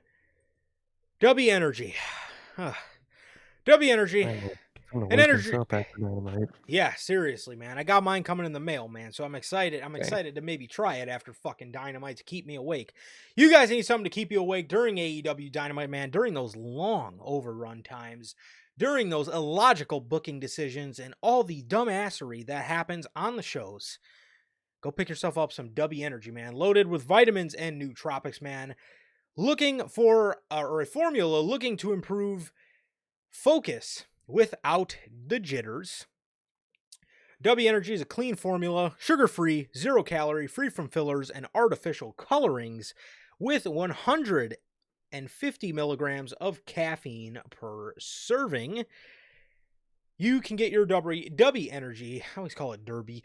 You can get your W Energy products today with the link in our bio and code NHP at checkout to save yourselves 10%, man. And God, the way AEW Dynamite is looking, fuck, man, we got some tape Monday Night Raws coming up, dude. So, you guys might need yourself some W Energy, bro. So go check them out. Use our code, man. Save yourself 10%. On the website, man. Bro. Can't wait to try it. I forgot it was Veterans Day. It was supposed to come today. It doesn't come till Wednesday now. It's Veterans Day. I didn't realize. They were like, oh yeah, it's Veterans Day. I was like, oh, that's why it's not fucking coming yet. So makes sense. Wednesday, finally get to try it, man. Especially, it's probably the most best day of the week to try it. You know, Wednesdays for Dynamite. Yes. I'm gonna take that scoop at like 6 or 7, so I don't fall asleep during Dynamite for once in my life. And look at that, man. I can't wait. Yes, I may not be able to. Exactly, you got a busy Wednesday. Yes, I do have a busy Wednesday, man, and I usually, for the birthday, I usually definitely like to go all out with a lot of Pepsis down the hatch. Sure. I usually like to get a lot of Pepsis down the hatch, and I usually don't like to mix that with energy drinks. And then Friday will be pretty busy too. I don't know I'll be able to try it, but I will have it to try. Maybe if you get it tomorrow, we could try it tomorrow, you know, when we're, out. So maybe if we get it tomorrow. I feel like I might get it Wednesday, though. But I cannot wait. Definitely, bro. SmackDown. Man. Wow. SmackDown. So, we get the opening segment is Bloodline. Oh, yeah. Jey Uso. He's out there with Jimmy and Roman. He says to Roman, there's been a lot of misunderstanding, and I think you need to hear this man out. Sami Zayn's music hits. He comes out. He tells Roman that kick at Crown Jewel was 100% an accident. He says, you know, Roman, a lot of people say the opposite of love is hate. But I think the opposite of love is indifference. And I think between me and you, there is no indifference.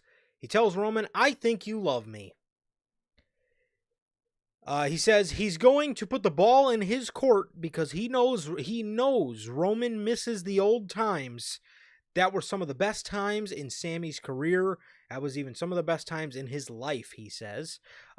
He's going to put the ball in his court. If you want me to walk away and never deal with Bloodline business again, then that's what I'll do. But I don't think you want that. If you want me to fight side by side with you again, I'll do that. As long as you do one thing for me, and that is apologize. Ooh, Man, love it. getting into sort of the nitty gritty of what makes Roman's clock tick, bro. So this definitely struck some type of chord with him, man. He does not like his ego being played with like this. No, he does not. Roman, he says, so let me get this straight. You want me to apologize to you? Sami says, no, the apology is not for me. The apology is to him. And as he points at Jay, or he says the apology is to Jay, rather. Roman walks up to Jay. He says, I'm sorry. In my head, I'm like, was it that easy? He says, I'm sorry. Crowd pops. He then says, I'm sorry that you ever wasted my time with this. He's not in our family. He's not blood. He's not honorary. He's not an Uso. It's not about him. It's about Solo, as he screams Solo in typical Roman fashion. Get out here so we can handle business. I love it, dude. I love he was right. He hasn't changed, and it's the thing that keeps fucking him over. I love it. Yes. Roman completely disregards everything Bloodline related at this point. He starts calling Solo out as Sami just looks at Jay. He says, dude, I can't do this. And he walks away. As he's walking away, we get a promo from the Samoan werewolf, Mr. Fatu. He's standing there praying to the hard cam, or to the cameraman, and he tells Roman, listen up, stupid. Solo does not jump when you say jump. Solo is going to be out there on his own time, and you can acknowledge that. Ooh, dude. Not only do we need some acknowledge that merch from Solo's Bloodline side, because they need merch too. They got an MJF shirt. Hey, I'm not buying an MJF shirt. I'm not buying a WWE MJF shirt. Definitely not right now. But not only do they need merch, but another shirt idea I thought would be really cool is like how they do like the Bloodline or the Samoan like tribal things under like words or shapes. Mm-hmm. His praying motion with the Ulafala over the hands as a shirt, bro. That would be That would be crazy. That would be tough as hell. But phenomenal promo from Jacob Fatu, man. And best part is, that's just a tease of what that guy can do on the mic. Oh, yeah. Oh, fucking love it, dude. That man was cooking. Yes, and they're letting him start to do it. Mm-hmm. I love it. Throughout the show, we get...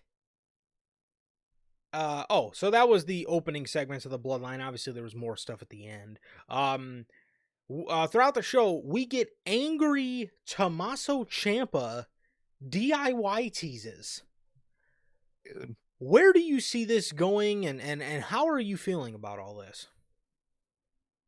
I love the vibe that he has. I love the promo he was cutting. I love the anger. I don't want it to be just another heel turn on Gargano. I want him to slap some sense into Gargano and fuck it, make both of these guys heel, bro. Do it. Give them some fire. Or even, they don't even got to be heel. They could still be, fire badass baby faces, but I'm down for heel. I do not want them to break up. I don't need the story repeated like the fourth time. Do a heel DIY. That's what I would do with this. For sure. I would absolutely do something like that, man. I know. I do know. See, here's the thing. I love DIY. DIY is obviously one of my favorite, probably my second favorite story of all time. As it feels weird saying that now. But Crazy. very these guys, to put it bluntly, these guys are not over enough. Okay, these guys are not over enough to do this story to the point where, see, if they would have had a longer tag team run, okay. If you would have had a longer tag team run where you actually featured these guys, okay. Maybe you might have a little bit of steam behind people being sympathetic for Johnny Gargano when Tommaso Ciampa turns on him. At this juncture, I'm sitting in the boat with Sir K on this one. I say you got to turn them both heel because there's no way Johnny Gargano or Tommaso Ciampa get out of the mid. And to be honest, Ciampa has a better shot than Gargano does because Ciampa will be a heel because you look at the landscape of NXT, and this is coming from me. I'm the Johnny Gargano's on my Mount Rushmore, bro. You got Cody on that show. You got LA Knight. Johnny Gargano is a babyface right now. It's not going to do anything. The tag team of DIY is not over enough on the main roster to pull this off where you can elevate Gargano into a top tier spot like they did, like with Jey Uso. The Usos were so fucking popular. When they broke off, the Usos are so popular, people bought into the story because they know the story of the Usos. We've been here for it. And Jey was able to break off, become a top tier superstar. DIY is a fucking mid to low card tag team. You know? Like, you need to showcase them more if you want to be able to do that. Get the fans to know who Gargano and Ciampa are. We know because we watch NXT. Damn near none of these people watch NXT. Yep. You got to show them. You got to teach them.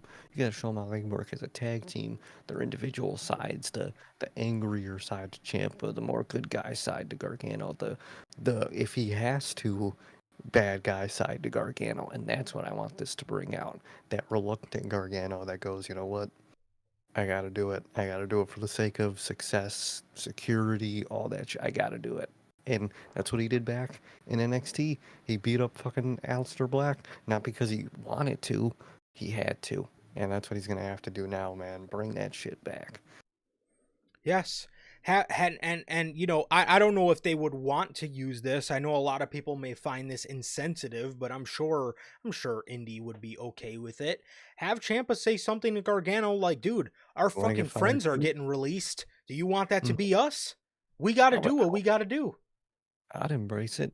I tell him, like, you want to get fired too? That's what's going to happen if we keep moving. You want to be on speed, dog? Is that what you want? Oh god, I don't think anyone wants to be on fucking speed. Who's the speed? Is it Sheamus right now? I think it's Andrade still. I know Sheamus was in the. Oh, did he? I think he did. Well, we got to start covering speed, man. We got to get on it. Well, yeah, let's cover a fucking 5-minute fucking 3 minutes. 3-minute banger. Yeah, 3 minutes. Good lord. But like, I'd rather watch speed. Yeah, me too.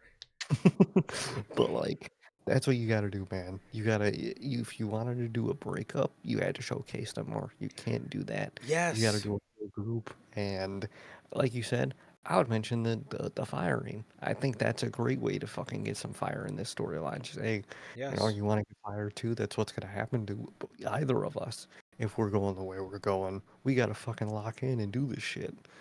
Yeah, absolutely, dude. And again, why do you think the DIY breakup was so heartbreaking? It's not because these guys were a fucking low to mid-card tag team act on the NXT roster. They weren't the fucking Forgotten Sons.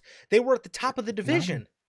They were at the top of the division. Do you think do you think the DIY turn would have hit again if these guys were some low card ass tag team that didn't do shit? No. Like, these guys fought to the tooth and nail to get the titles from the Revival. They hold the titles for 2 months, and they meet a team like Authors of Pain. And it's not that they weren't good enough, it's just the Authors of Pain were too much. They outpowered them, and Mm-hmm. they tried for the whole summer. And they tried going into the summer, and once the summer got started and they failed their rematch clause, and they failed again for the second time, Ciampa fucking snapped. These guys held the fucking championships for 2 months, Yeah, or a month. These guys held the they titles for like 3-4 weeks. they were at the top of their game in NXT. He turned not because of the tag team, but because of Johnny. He was jealous. He was jealous of his moment, of his fans, of the fans that loved him. He wanted that. He wanted it to be his moment, not our moment, and that's why he did it. And like, come on, bro, come on. That's how you do it. You don't fucking do an underbooked, low card fucking tag team and do the Yep. same story again. Put some fire under them, which now that I think about it, I know that they're building up this like Street Profits heel turn too, so they genuinely might just do a breakup story. But I wouldn't at all. I don't, well, I know the Street Profits that I'm hearing a lot about Montez Ford being frustrated. I think that's all storyline. Oh, really? Yeah, from the pro, I think it was a backstage promo. I watched it. It was actually really good from Montez, but like they're definitely building up to a Street Profits heel turn. Don't know why they couldn't just back done this when you had the Pride, but they're finally doing it now, and I don't think they would turn two tag teams at the same time. Yeah, probably not. Probably not, man. But I don't know that. So again, man, that's my gripe with the whole DIY thing. It's like, you know, Tommaso Ciampa as a heel, he's not going to get. And I see a lot of people saying, well, this is going to be the Mania match, bro. Triple H wouldn't put DIY on a fucking pay-per-view. Do you honestly think Triple H is going to put Johnny Gargano and Tommaso Ciampa at this rate on WrestleMania? No, he ain't. Like, bro, come on, people, be real with yourselves. And I mean, you know, I know they're gonna turn out a banger if they get that spot, but what are the odds they get that spot? They ain't getting that spot. Fucking, it's gonna be a women's tag team match instead. Like, 100%. holy, now we got the fucking women. Ugh, I can't wait to talk about that too. Yeah, and then the what was I saying? The with Ciampa being a heel, he's not really gonna get to see the. If anything, I would save the DIY turn for next summer, or if you really wanted to fucking wait 2026 summer, have them do more as a tag team. In my opinion, have people be able to connect to them. This main roster version of DIY is not it, bro. It's not Uh, it. The theme song, the everything about them is not. It's not what made people love DIY, bro. It's not at all. I mean, they lose and they lose and they lose, and it's just it's not the same story it was in NXT, bro. And WWE's got to figure out how to work around that, bro. But it's just it's something. Again, as a babyface, bro, Johnny Gargano didn't do anything as a babyface in his initial run before DIY got back together.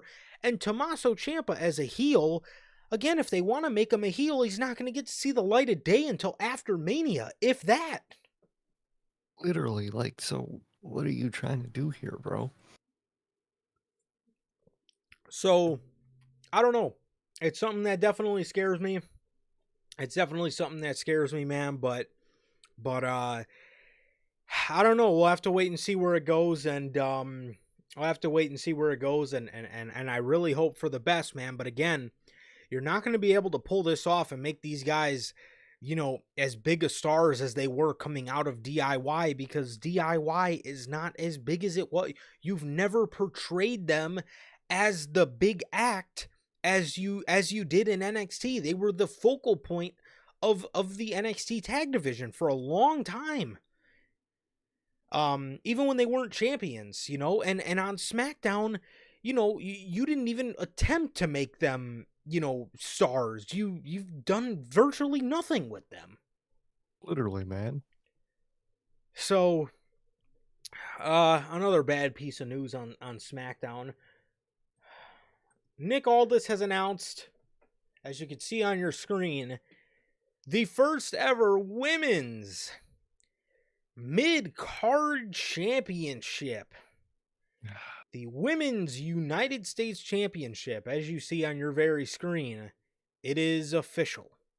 The women are being given a mid-card championship, bro, and oh god, this is just... Do they not see what happened to AEW, bro?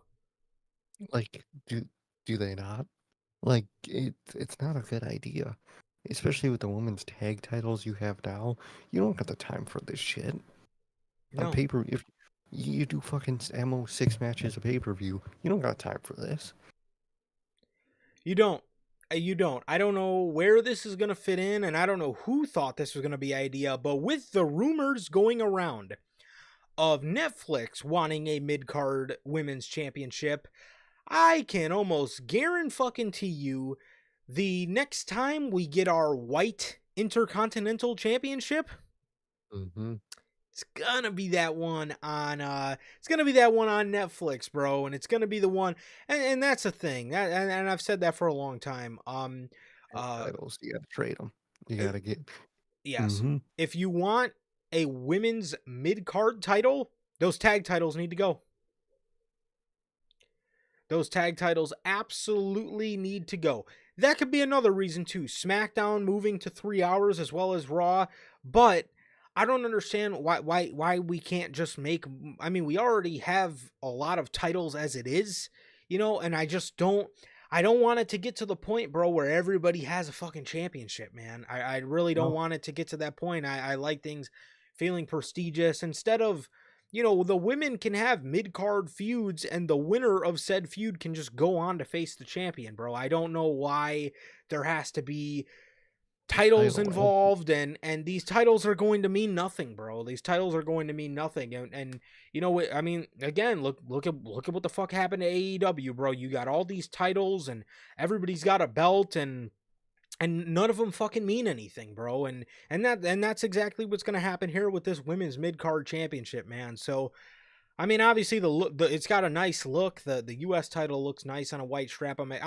If there's one thing I'm excited for with the IC title, I'm excited to see what the IC title will look like on a white strap, but Well, it's pointless, dude. I think it it's is. a waste. I think it's gonna devalue your division. I really think it is, and I think it's just a bad idea that you shouldn't be doing, dude. I don't think it's valuable. I think it clutters everything. It makes everyone look bad. It's not a good thing. Definitely. And yeah, I mean, I don't know, man. I really, the less titles, the better, bro. A lot of times in wrestling, man, we always say it, but less really is more, bro. Less is more. And, that's, yeah, that, winning. exactly, bro. Exactly. So, yeah, I don't know, man. I really wish we would keep the titles to a minimum, bro, but it looks like WWE is, going a different route, man. So, yeah. Very annoying. I think it's just needless. It's just gonna complicate things. It is, bro, and yeah, I mean, I do sort of agree, bro. I do sort of agree. I think I sort of agree with Logan. It could be a good thing, but the fact that we're keeping the women's tag titles, man, and I think maybe one across each brand as a floating one could work, but I just know they're gonna give us two of them, and it's just gonna continue to overcrowd. It's just gonna continue to overcrowd things, man. I think so. Yeah. Exactly. So the Bloodline to end the show. Solo Sikoa. He tells the Buffalo crowd to acknowledge him. Yo. Roman Reigns comes out almost immediately. Solo says, first of all, it's good to see you. But before I have my acknowledgement, there's one thing I need you to do first. I need you to acknowledge me as your undisputed tribal chief. Roman Reigns asks Buffalo if they acknowledge Solo. They boo. He says, neither do I. He says, I won't ever acknowledge you. I'm here to challenge you one-on-one. Winner is the only tribal chief. Solo says, ha ha ha ha, woo! Dude, I died laughing, bro. I fucking died laughing. Absolutely died laughing. That was hilarious. He says, I don't need to fight you, Roman. I'm already the tribal chief, baby. And in case you haven't already noticed, all these people acknowledge me. They boo as he stands there just egotistical. You can't become a tribal chief when you have no tribe. Oh. You want to challenge me? Let me challenge you. I challenge you to go and find 4 guys that will team up with you, and we can go to war. He says, Roman, I know you like to go to war, and we're always ready for war. Roman asks, are you talking about war games? He says there's only 4 of you. Solo says 1, 2, 3, 4. He counts all the members of his bloodline. He says, and the 5th is my dog, Sami Zayn. Sami comes out there all pissed off from earlier in the night. Solo attacks Roman Reigns. He grabs Roman for the spike. He tells Sami to get down here, and by this point, the Usos have already ran out to save Roman. He tells Sami to get down there to kick Roman in the face. Sami switches up and kicks Solo in the face, garnering a huge pop. Him and Roman have a stare down. All 4 of the members of the OG Bloodline are in the ring. Jay throws up the 1. Jimmy throws up the 1. Roman and Sami are face to face in the middle of the ring. Sami puts his 1 up, and Roman Reigns puts his 1 up in one of the most beautiful and spectacular visuals I have seen all fucking year. Bro, all them one after another slowly put the ones up. Beautiful. Cinema. Easy. Cinema. Easy cinema. And you know you're gonna see it. Is this what you guys call cinema? Yeah, yes. Motherfucker. I had cinema on Friday. I got cinema on Sunday. What a beautiful fucking week it is, man.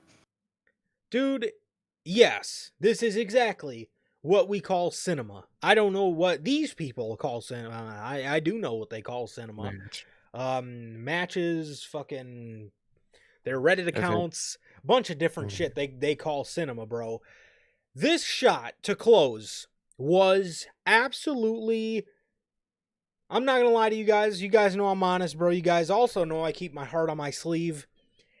And I don't know if you guys would be able to see right through my fucking teeth when I told you I was not tearing up. Oh, dude, man.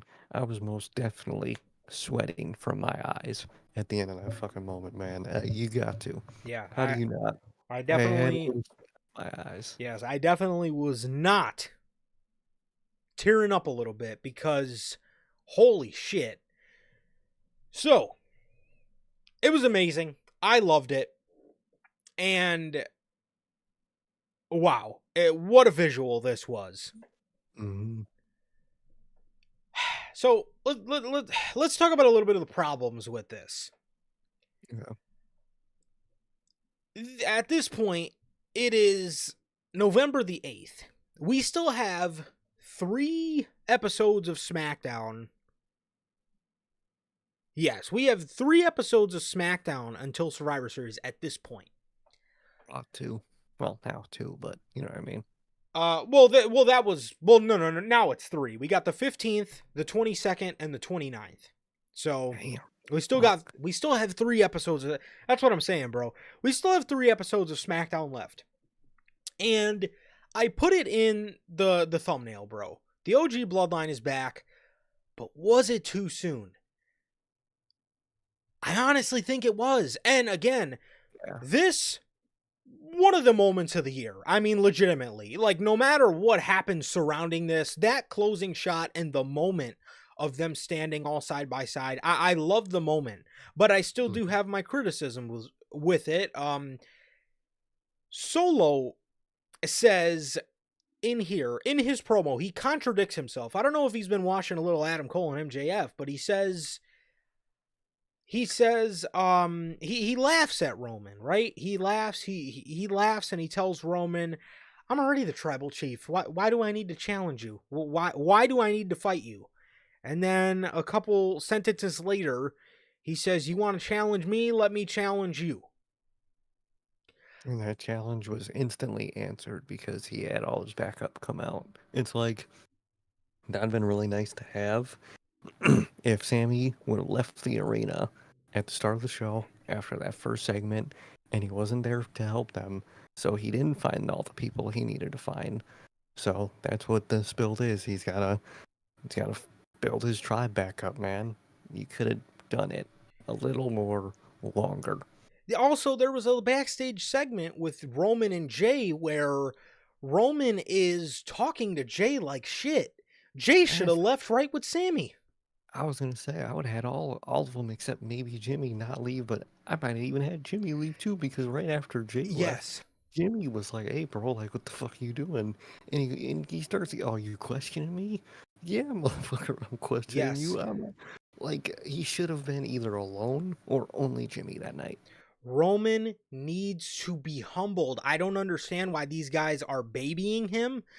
The context of this story needs to be Roman needs to learn he needs to humble himself in order to get his functioning family back together, or else this is never going to work, which is also why I don't understand why they didn't have Paul Heyman play the tiniest of parts Oh, into bringing these guys back together. And I don't know, I understand, a whole crux of this bloodline story has always been, making hard decisions for family, but I feel at this juncture, at this point in the story, I really have him think get him. Roman Reigns should have his guys walk out and say, "Look, dude, I Like, told you not to talk to me like that.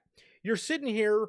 I'm trying to help you out. I'm trying to fucking get Sammy back doing this shit. You're talking to him like shit. You're disrespecting me. And I told you not to disrespect me, or else I'm out."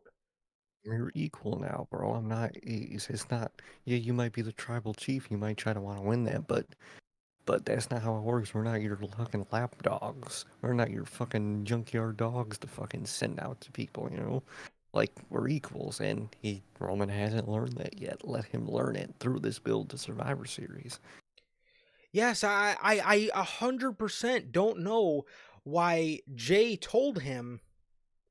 I don't understand why Jay told him, or why Jay didn't tell him, dude. I told you not to speak to me like shit. You spoke to me like shit. I'm done. I'm done. And have him Hmm. leave. Have him leave. And again, Jimmy, you could have had Jimmy say, "Well, Roman, if you would have treated everybody with respect, you wouldn't have got jumped because I had to go get Jay back because you pissed him off, and he had to go get Sammy because you pissed him off." Hmm. I don't understand why we didn't play more into Roman Reigns needing to be humbled. Um and I don't understand. I don't understand why we had to I don't understand why we all had to announce this now in terms of, Solos challenging them to war games. I don't know why the OG bloodline didn't challenge them to war games. Yeah, I think the OG one should be the challengers. I would like if, Solo would have said, "Hey, you don't have a bloodline to challenge mine. Find your bloodline back," and then, he finds his bloodline and then challenge him to war games. Yeah, 100%, bro. 100%. And yeah, so that to me kind of didn't make any sense, man. It didn't really make any sense too, as well as just in with Sammy helping Roman. Again, I want to reiterate, it was an amazing visual, but based off what happened in the beginning of the show, why would Sammy come out and help him after he literally looked him in the face and said, I'm not fucking apologizing to you. I'm not apologizing to Jay. I'm not apologizing to anybody. You're not family. I don't care to have you. You're not an Uso. You're not blood. Get the fuck out of here. That's basically what he told him. And Clearly. again, I understand the story of the Bloodline is based off of is based off of having to make hard decisions for family, but can we make these hard decisions make a little bit of sense? And the hard decision out of this whole storyline would be Roman Reigns being humbled. That's the hard decision, not these guys having to suck it up to please Roman Reigns again. Isn't that what got us in this position in the first place? Like, dog. Yeah, I don't know, man, but those were my problems with it. Again, it was a fantastic visual. It was a fantastic visual, and it was one of my favorite, if not the favorite moment of the year for me. But like, it was just an incredible moment. But I don't understand why. I don't understand why. I don't understand why these decisions were made so quickly, bro. When obviously you had your episode on the November 8th and 3 episodes to come after that. So essentially you're working with 4 episodes of SmackDown following Crown Jewel. Why you didn't expand that out to maybe 2 weeks before the pay-per-view for these guys to barely be on the same page, but then have Paul Heyman come back and fucking get everybody together? Or, I mean, you can still do that because they're clearly still all fighting, but it's just, I don't know why everything had to feel so rushed, or why it seemed like too much happened on this episode of SmackDown in particular. Exactly. Way too much on that one episode. You could have spread it out way better. 100%, bro. But that was everything on SmackDown. It was very good. It was very good. Like I said, obviously I have my gripes, man, but don't get it twisted. I did love this segment, and I did love certain aspects of it. But as always, man, we always say, bro, we gotta keep it a buck with you guys, and those are just some of my gripes with it, man. Definitely, I would have handled it differently, but see how it goes, man. Yes, and the merch. Look, Man. let's just say, you'll probably be catching me in that very, very soon. Oh, yeah. Monday Night Raw, November 11th, from Grand Rapids, Michigan. Damian Priest and Gunther is confirmed for SummerSlam. And Survivor Series. Cool to me. Yes, the SummerSlam rematch is confirmed for Survivor Series. Gunther comes out, and oh, brother, we had another live Damian Priest promo, and oh my God, I did not miss these.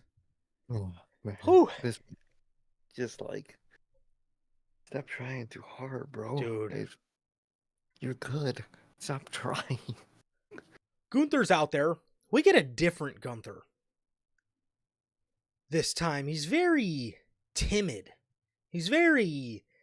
Oh, we'll get to it. But he comes out there. He says he can say a lot about Damian Priest. Damian Priest comes out there. He says, the entire world saw what was advertised. You were going to be out here and talking about me. So I wanted to see if you were going to do it to my face. Gunther says, the way you dress, you are and will always be. Damian says, wait. Let me guess what you're about to say to me. I'm street trash. I'm a Latino thug. I'm a bum. My parents didn't care about me enough to raise me right. I had to scratch and claw to get an opportunity here, and you just had a phone call away. Is that right? Let me tell you what I seen the first time you and I stepped in the ring together. I could see why people feared this unstoppable killer. Bro, you're not like that, bro. I'm sorry. You're not like that, bro. You ain't built like that. I had to rewind. I said, did he just say killer? You ain't like that, dog. I'm sorry. And he's doing I forgot to do my shtick. He says he could see why people feared this unstoppable killer, And for the first time in my career, I doubted myself.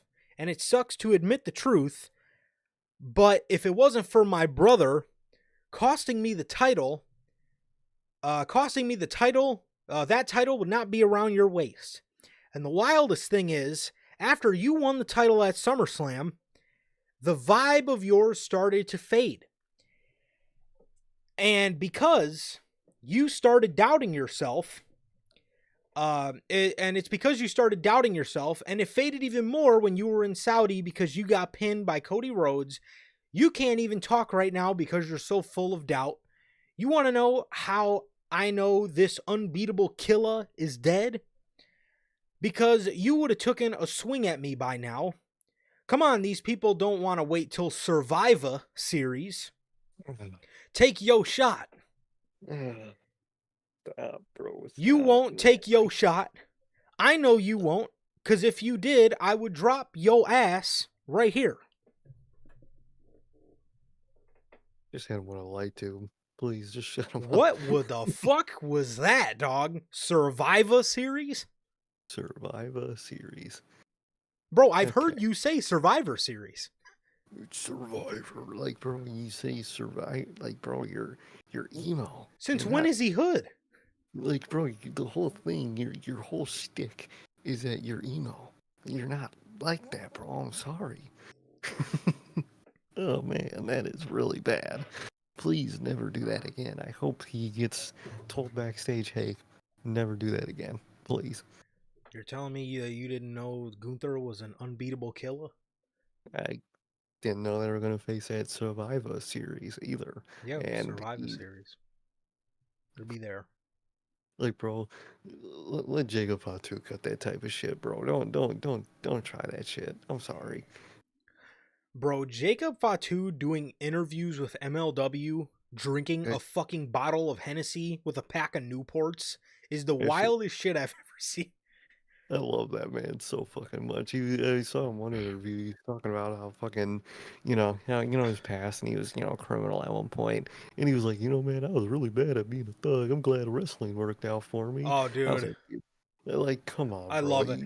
Dude, I know it. That interview, I think that interview is with Denise. He was saying, look, man, I was getting locked up, and I realized, I was trying to be a thug, but I wasn't so good at it. I kept getting locked up.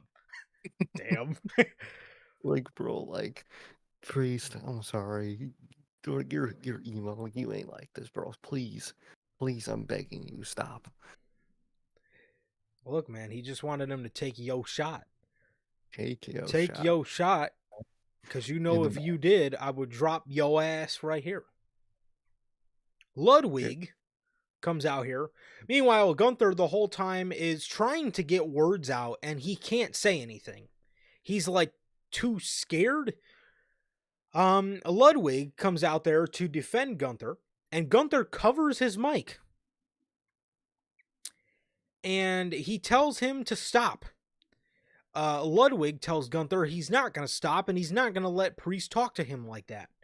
Damian Priest, Ludwig turns around, and Priest punches him, throws him over the top rope, and Gunther is standing there. He's too scared to hit Damian Priest, man, or his confidence is so low.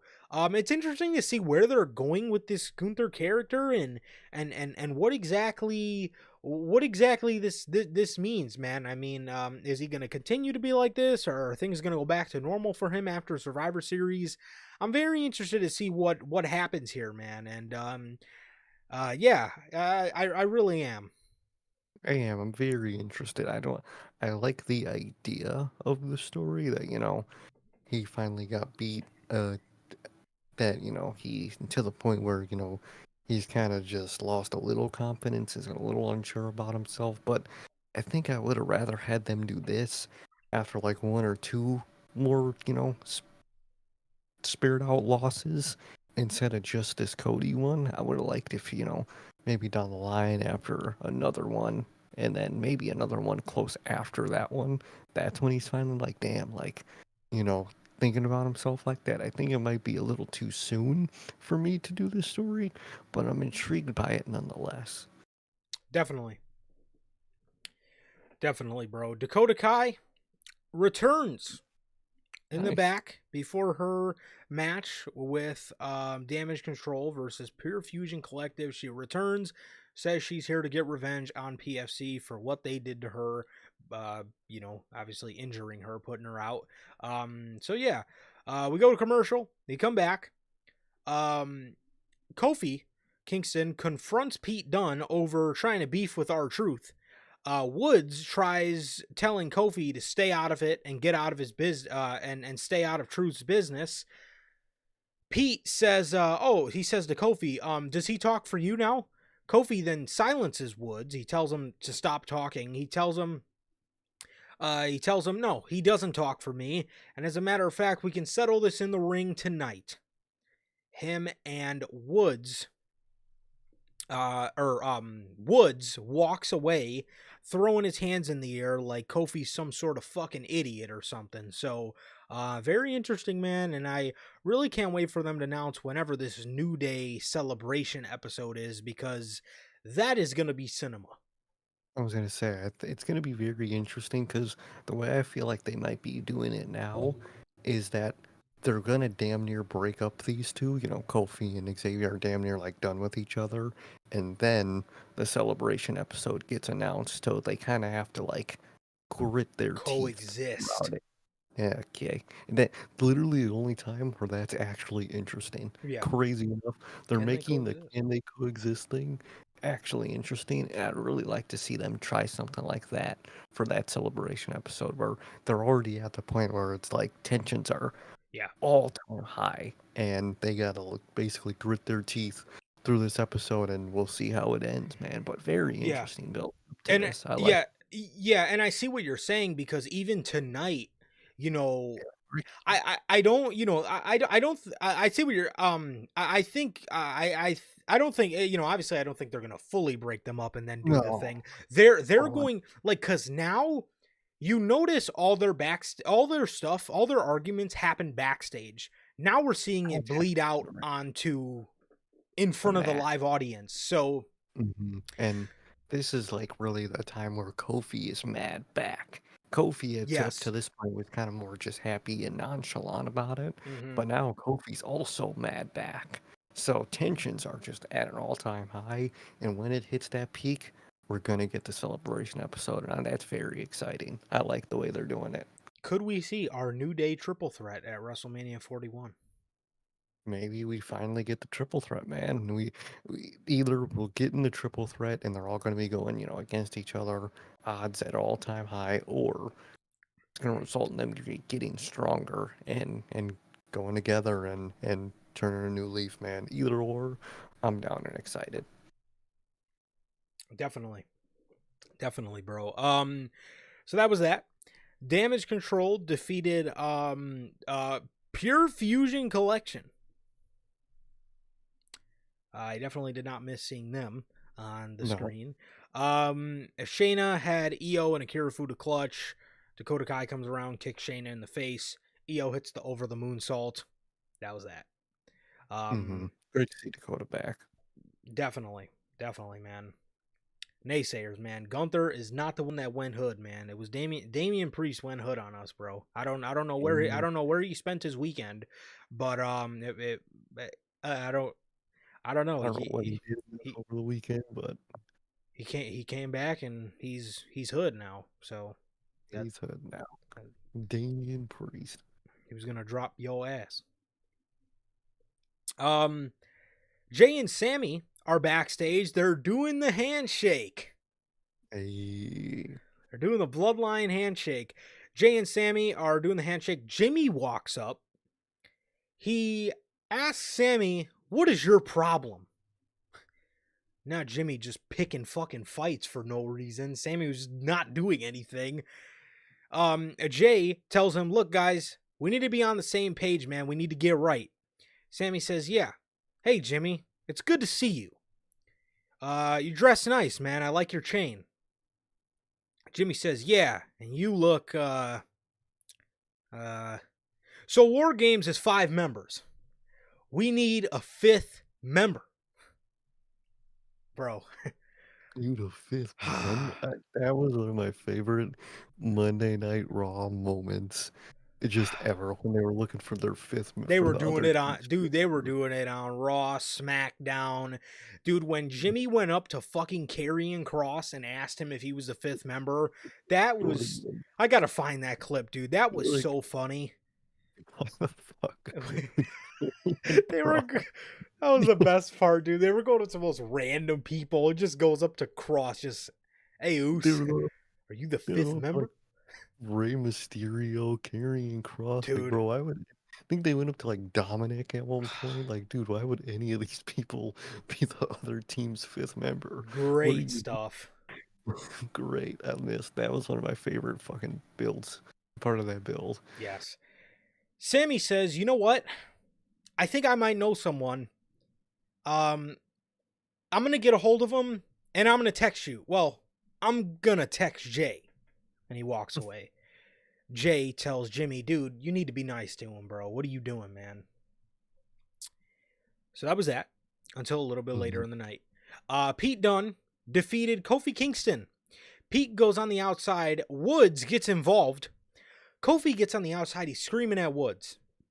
He's telling him, dude, what the fuck? What are you doing? Why would you hit him? As these two are arguing, Pete capitalizes. Kofi gets in the ring to a bitter end from Pete. Kofi and Woods, after the match, while Pete is celebrating, Kofi and Woods are on the outside shoving each other and yelling at each other. Kofi's getting in his face. He's yelling at him. He's shoving him. Oh, shit. I like it, dude.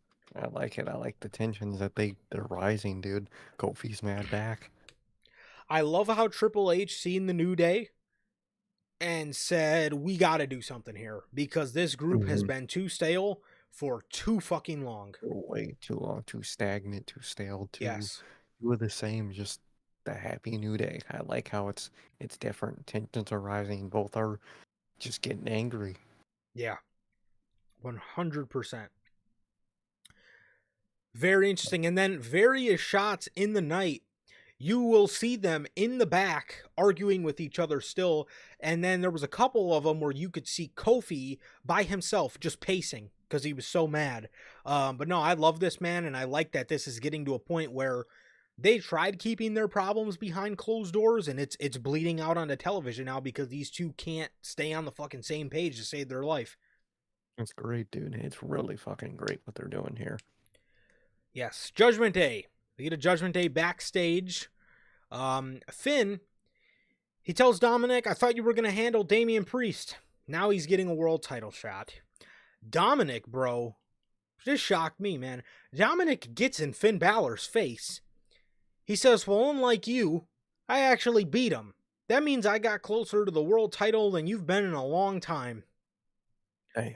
Finn tells him, do you want to say that again, kid? Liv gets in the middle of him. She says, stop, guys. We're a family. Finn says, you're right. We are a family. And families step up for one another. So how about next week you and Carlito show the War Raiders what the Judgment Day is all about? Dominic He's said, getting them boys killed. oh, 100%. Dominic says, yeah, I'll go talk to Pierce right now. I'll make it official. I like it. I like that we're seeing Dominic, like, not be a Up in the pussy. face. I like that. I like how he's getting his confidence. He's aggressive. I like it. I like that a lot. These females have hyped him up so much it's starting to bleed into his actual confidence and his character, bro. You love to see it. I respect him, man. Who's next? Yeah, but it's nice though, man. For the longest time, Dominic, dude, whenever Judgment Day was arguing, this dude would just be sitting on the fucking couch just looking at him. Just looking up at him, just scared, like, bro. But I I like. I like how now he's starting to he's starting to be the big dog in the group. He's starting to be, Mhm. one of He's starting to step up. Yep, I exactly. mean, he was like one of the main organizers to the turn that the Judgment Day did. So I like if he mentioned that too, how he's handling stuff. He's moving. 100%, man. And yeah, I like how he got in Finn Balor's face and told him how it was. But Mhm. the rumors weren't confirmed by any source, but there are rumors, bro, that Finn is going to have a new group without Mhm. Liv, Dom, Raquel, and Carlito. I think the only one that might stay with him is McDonough. I'm sure McDonald will stay with him, which I'm glad. That's a people around each other that really does make sense. So Yeah. it's very interesting to see what they're building here. How you don't do more with them, how you didn't do more with them as a tag team, It's dude. crazy to me. JD is so good, and nothing needs to be said about Balor. I mean, everybody knows how fucking good he is, but Balor, need the um, Prince. Dude. but man, it's just God. Um, but yeah, man, I liked it. I liked it, man. It's very very fun to watch just the natural progression of Dominic Mysterio. It's a nice thing. It is. I like it. Bronson Reed. Bronson's out there for a promo. He says he wants to give his prop to Seth Rollins because Seth is a hell of a competitor. But unlike me, I'm not a competitor. I'm a monster. He says he took out everybody in the match last week and he will do it again. He called Seth Rollins out here. He says, if you want to get your revenge, I'm standing right here in this ring, and all you have to do is come out. And Rollins' music cut him off. Rollins and Reed go into a pull-apart brawl. They go into a pull-apart brawl, and Rollins, we go to commercial, we come back. Rollins is in the back yelling at Adam Pearce to give him another match. Adam Pearce says, you want one more match? Rollins says, yes, give me one more match. Pearce says, you got it next week on Raw, and this is done after that. So, I don't know if this is actually going to be the last match, but this has got to go to Bronson. It has to, dude. He has to win this, bro. Please, for the love of God, have Bronson win this. And I do have a concern being what happened with Rollins in the Bloodline. Are Solo's Bloodline going to be the only fucking reason he beats Bronson Reed? Dude, I That swear to scares God. me. That does scare me. Because, dude, Seth can lose. He'll be fine. Yes, His boss, and you built him up for a reason. So fucking just have him beat him clean. absolutely. Absolutely he can. And we got people in our comment sections, man, saying Rollins can't lose. Why? Rollins He's can fly. Rollins. He'll be fine. He's okay. He can lose. God. Rollins gets done talking to Pearce. Pearce storms off. And Sami Zayn walks up to Rollins. He walks up to Seth. He says, I'm going to ask you something, and I know it's going to sound crazy, but just hear me out. We need a fifth guy for War Games. And I know about the history of you and Roman, and nobody knows more than me what it's like to have bad blood with Roman. But the whole reason I'm in this match is because no matter how bad things got on some level, that family bond never goes away. I know deep down the family bond with you and Roman, no matter how bad things got, you're still brothers. And I've looked up and down these rosters and there's nobody else. I think it's you. I think you're the fifth man. Which Wade Barrett said something very interesting after the original segment earlier in the night with Sammy and Jay. Wade Barrett goes, do not tell me he's going to try to recruit Kevin Owens for this team. I don't know I why think he would say that. I think he might attempt to. and he's gonna get he's gonna get killed if he tries to do that shit. So that's gonna be really interesting. Yeah. Don't love the fifth member stuff. I think you could easily do a 4-on-4 and be fine. So very unnecessary to me with the fifth member stuff. To me just seems like, oh, we put them already together, the match is set, so we need to build the match somehow after this, so we'll do the fifth member stuff. Don't think it's necessary. If No. you would have just built it properly, you Yes. could just do an easy 4-on-4. If you would have dragged this out, I don't know. I mean, dude, we did 4-on-4s, and dude, in NXT we did 3-on-3-on-3. I don't Yeah, know. I don't know why it has to be 5-on-5 every year. just do 4-on-4. It's fine. Let it. Don't. I don't like how it's like, oh, it has to be 5-on-5. No, if the situation is 4 versus 4, and they want it to be in War Games. Don't let it be about the match. The match is 5-on-5. Let it be about the situation. Yeah. 4-on-4 want to face each other in War Games. That's why you do War Games. Absolutely, bro. Absolutely. And yeah, I don't. Now, I'll tell you guys this. The solo bloodline. They are going to have one of two people be they're going to have one of two people be the fifth man. It's either going to be Hikuleo, they're going to debut Hikuleo, or I'm telling you, they're going to pull a, we have a mystery member, we're going to debut him the day of War Games. The buzzer's going to go down, nobody's going to come out. The Rock will then come out, proceed to wrestle for 3 minutes, get his shit in, win the match, and go home and align himself with Solo's bloodline. One of two things are going to happen, and I think that is going to be it. And with Seth being the fifth man, because I feel he'll end up being the one to do it, with Seth being the fifth man to team with Roman again, obviously Seth has the beef with The Rock from earlier in the year, so, you know, that'll, I guess, kind of be a tie-in. It's either going to be Hikuleo or The Rock is going to come out and... Because everybody was saying, you know, maybe The Rock could be in War Games. The Rock is not working a War Games, but... Exactly. He'll do the last 5 minutes. Yes, if The Rock can go down there and wrestle for 3 minutes, do his whole shit, raise his eyebrow, fucking jump around, you know, probably fucking fall face first into the turnbuckle pad again, do his shit, I feel he'll do that. Which it will sort of spoil a little bit of the OG Bloodline story, but maybe that is what they need. Maybe that's what they need. Maybe that's what they need for Roman to humble himself. It should be interesting, but I'm telling you, one of two things is going to happen. It's either going to be one of those.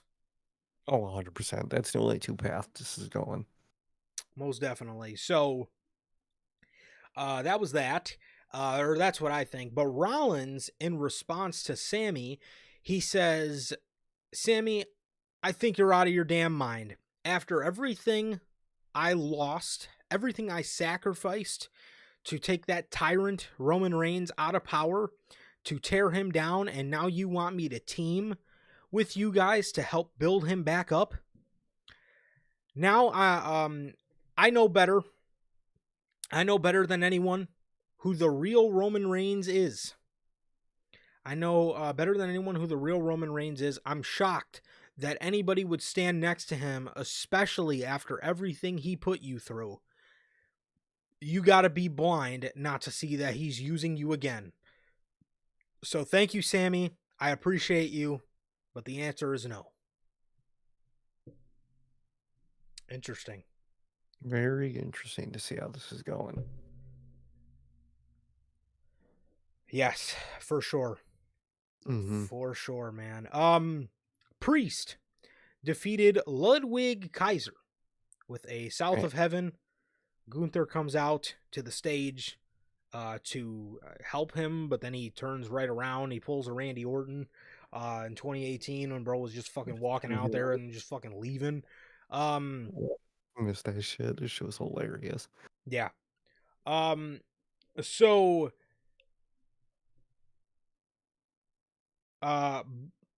we get a backstage segment with Braun Breaker. He blames Sheamus for not winning the Speed tournament.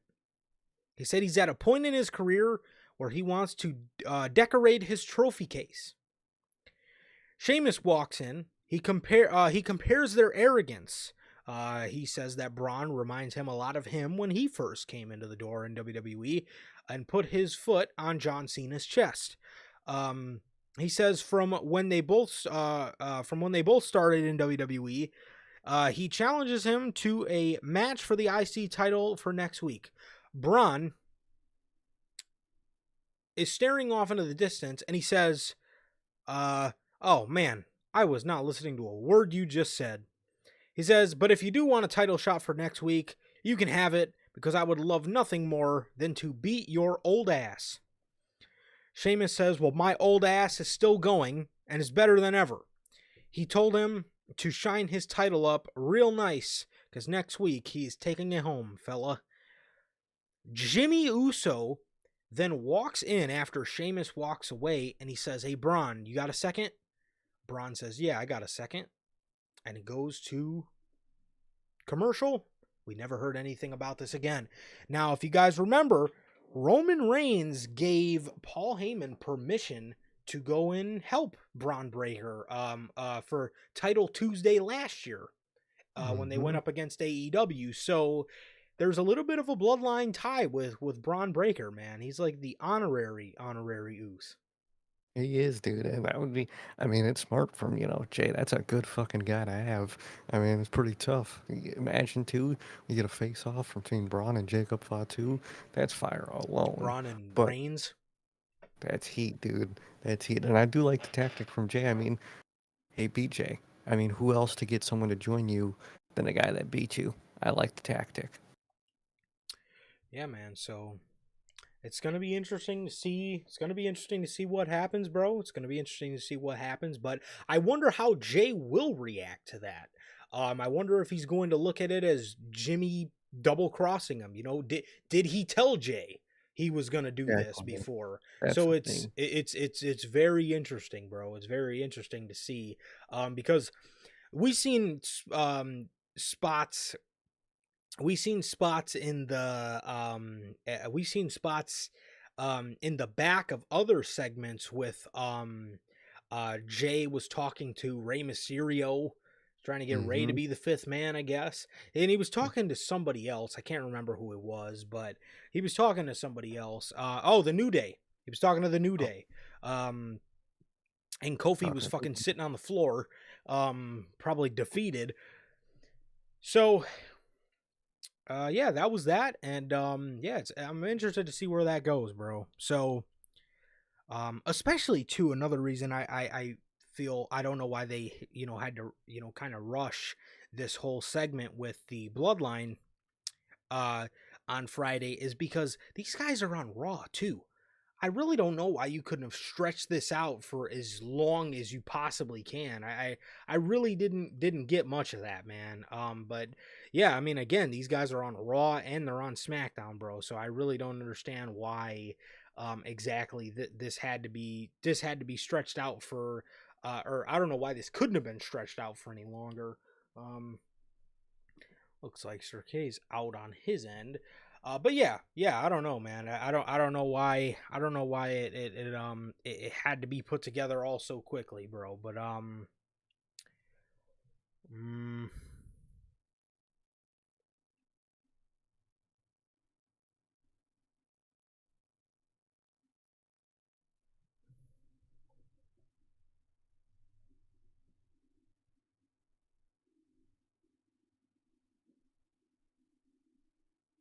seems as if we've lost Sir K, guys. Um, hmm.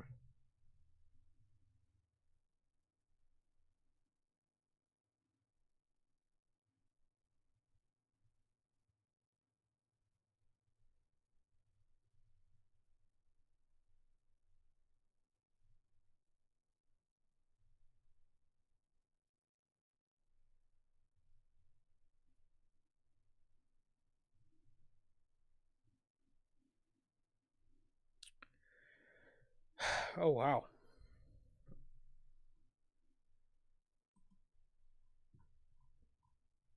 So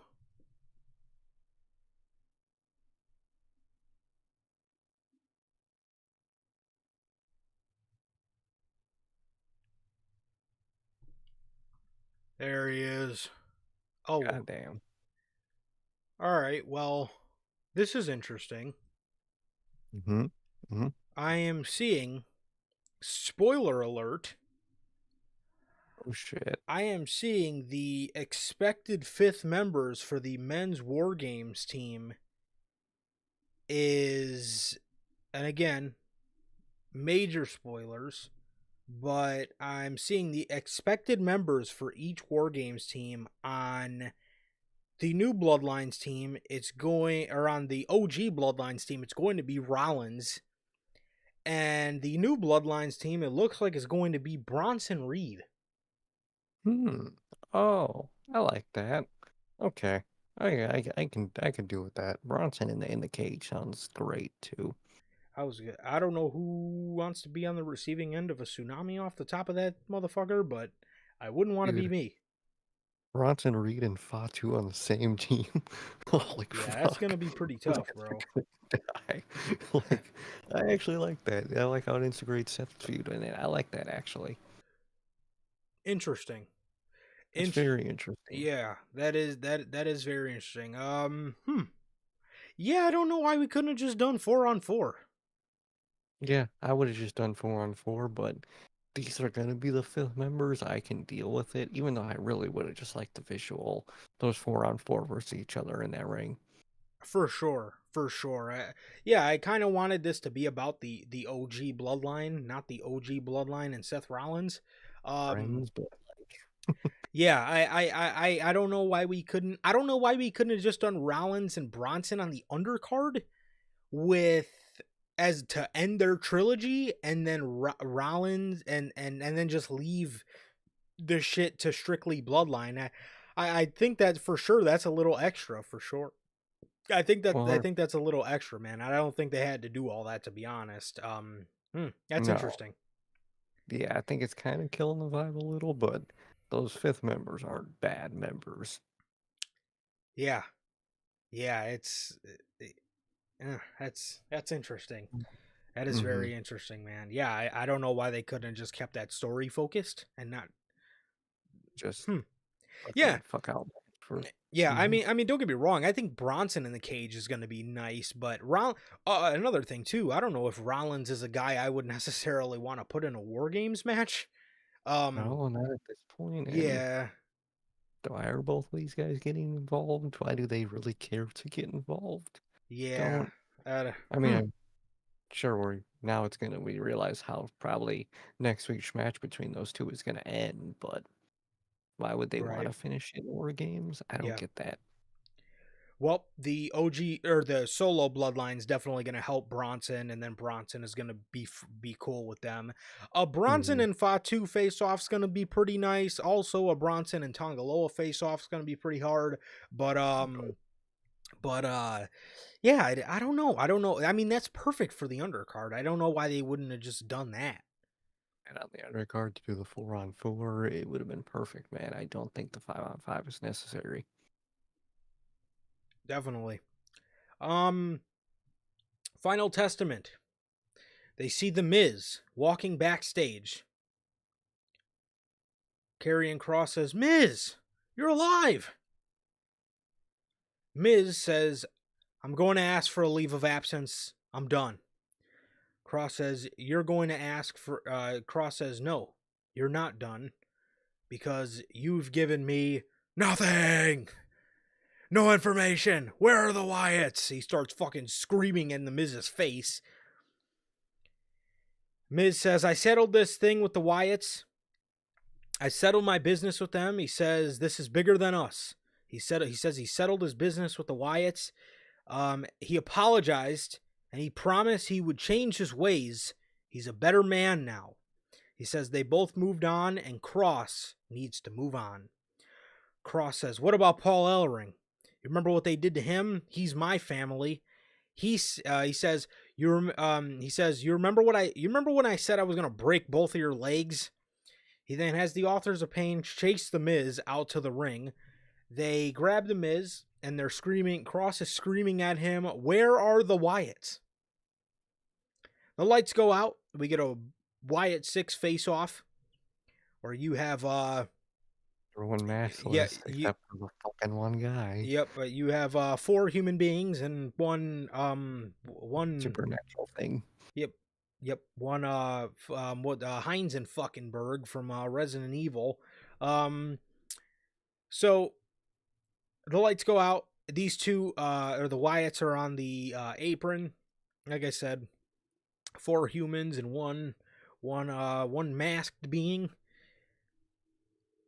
Miz crawls in the ring with a chair. He hits Rowan in the back with the chair, as this was all revealed as a test or a trick from the Final Testament to bully the Miz into getting the Wyatt Six to come out there.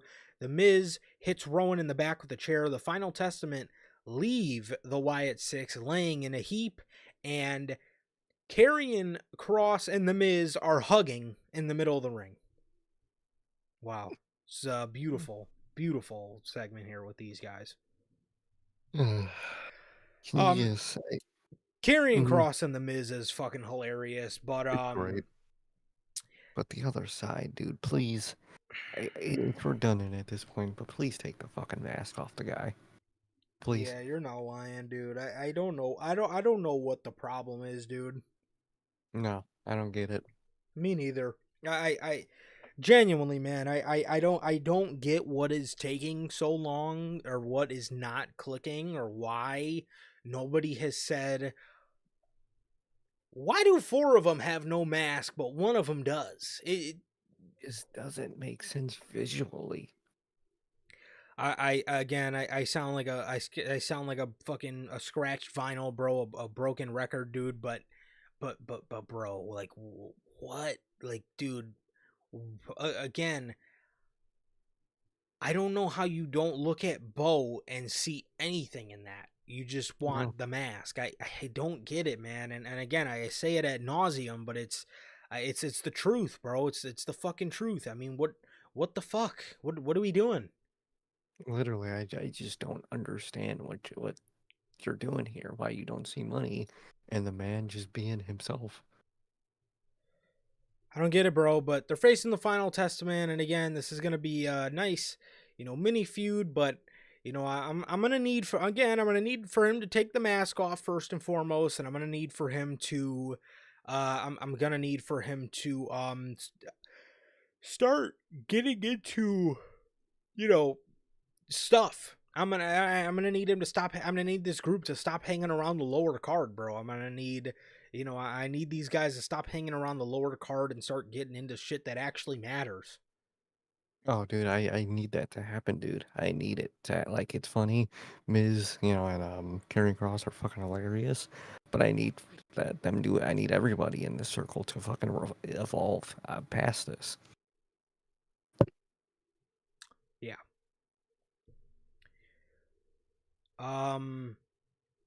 Rollins is leaving the arena, and Kathy is trying to interview him about what happened and how he feels about his match with Bronson.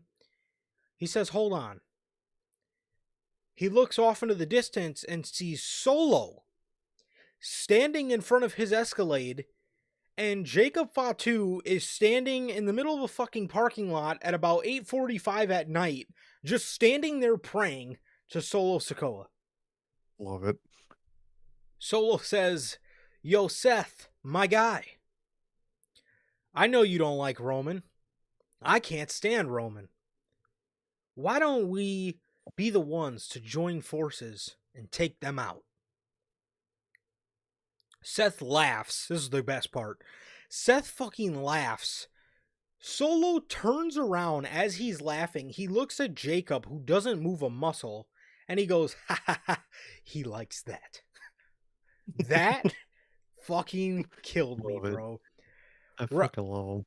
Dude, he's coming into his own, bro. He's starting to embrace his more of just asshole comedy, but he's not trying, he doesn't think he's being funny. He's just being an asshole, but it's just really fucking funny. Really fucking it, dude. It's great shit. He needs to continue this. Absolutely. Seth says, Solo, you and I haven't always gotten along, but I'm going to let you in on a little secret on something. I didn't tell Sami Zayn earlier. The next time I'm in the ring with Roman Reigns, it'll be to stomp his head into the ground. Never again will I team with Roman. Solo puts his hand out to shake Rollins, to dap him up, because he's getting hype. But I will never join forces with the wannabe Roman Reigns. Solo immediately just gets pissed. Jacob goes to step at Rollins. Solo stops him. Rollins walks away and fucking hits the driver's side door, and you just fucking see Tongaloa poke his fucking head out the window. And that was that, bro. So he pissed Solo's bloodline off. They're definitely going to get that lick back. And again, I don't know why we have to incorporate Rollins and Bronson Reed into this. I mean, like you were saying, they're not horrible options. They just, to me, don't make sense. That's necessary. I don't know why Yes. they would join those teams, and it's just unnecessary to do it. Do the 4-on-4, let them be an undercard. You got your shit right there, man. 100%. 100%. In the main event, dull ass main event. The Rollins and Solo segment was really the main event. Mm-hmm. Jade and Bianca defeated Liv and Raquel. Nia and Tiffany come out to help the heels, Liv and Raquel.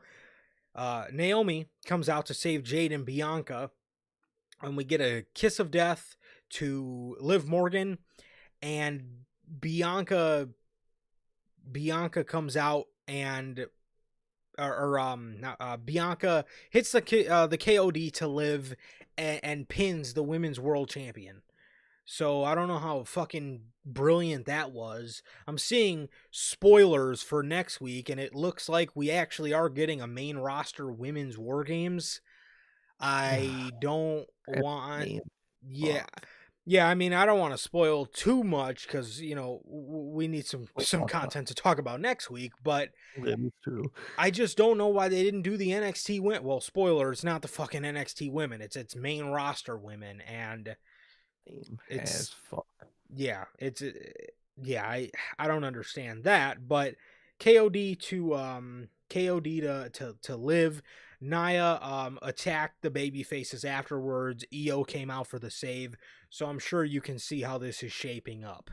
A bunch of these baby faces versus a bunch of these heels, so it's gonna be very just baby faces versus heels across both brands, and that's gonna be that. But that dull main event, I mean, yeah, it was pretty dull, man, and it was just, again, the real main event on this show was Rollins and Solo for sure. That was the best part, dude. Solo looking back and saying he likes that is absolutely one of the greatest things I've ever heard. And yeah, that was absolutely hilarious, bro. But that was Monday Night Raw, bro, and that was basically everything. Definitely, man. Everything for the week. It's been an interesting week, man, and they'll have to save, the spoilers for next week because, well, with Dynamite State, we need something to talk about next week. But very, very interesting and good week nonetheless. 100%, man. And that is everything, man. That is everything for this week, man. Obviously, we had a little bit of SmackDown to talk about tonight. Some interesting stuff on SmackDown to talk about tonight. And obviously, this episode of Raw. And that is going to do it, man, for this edition of NHP Unscripted, man. This has been episode 221 of Unscripted, man. And with that, thank you all so very much for joining us here today on this edition of Unscripted. And with that, it has been always, always, always a pleasure for my Johnny. And Sir K. And that is going to do it for this edition of NHP. Another great edition of Unscripted. Thank you to everybody who came out, man. Logan, Naysayers, OG. Thank you guys so very much for joining us here today on this edition of Unscripted, man. It's been episode 221. Please like, comment, and subscribe, and we'll see you all at an early start time on Friday, 1 p.m. Central. We will see you all then with the news. Peace.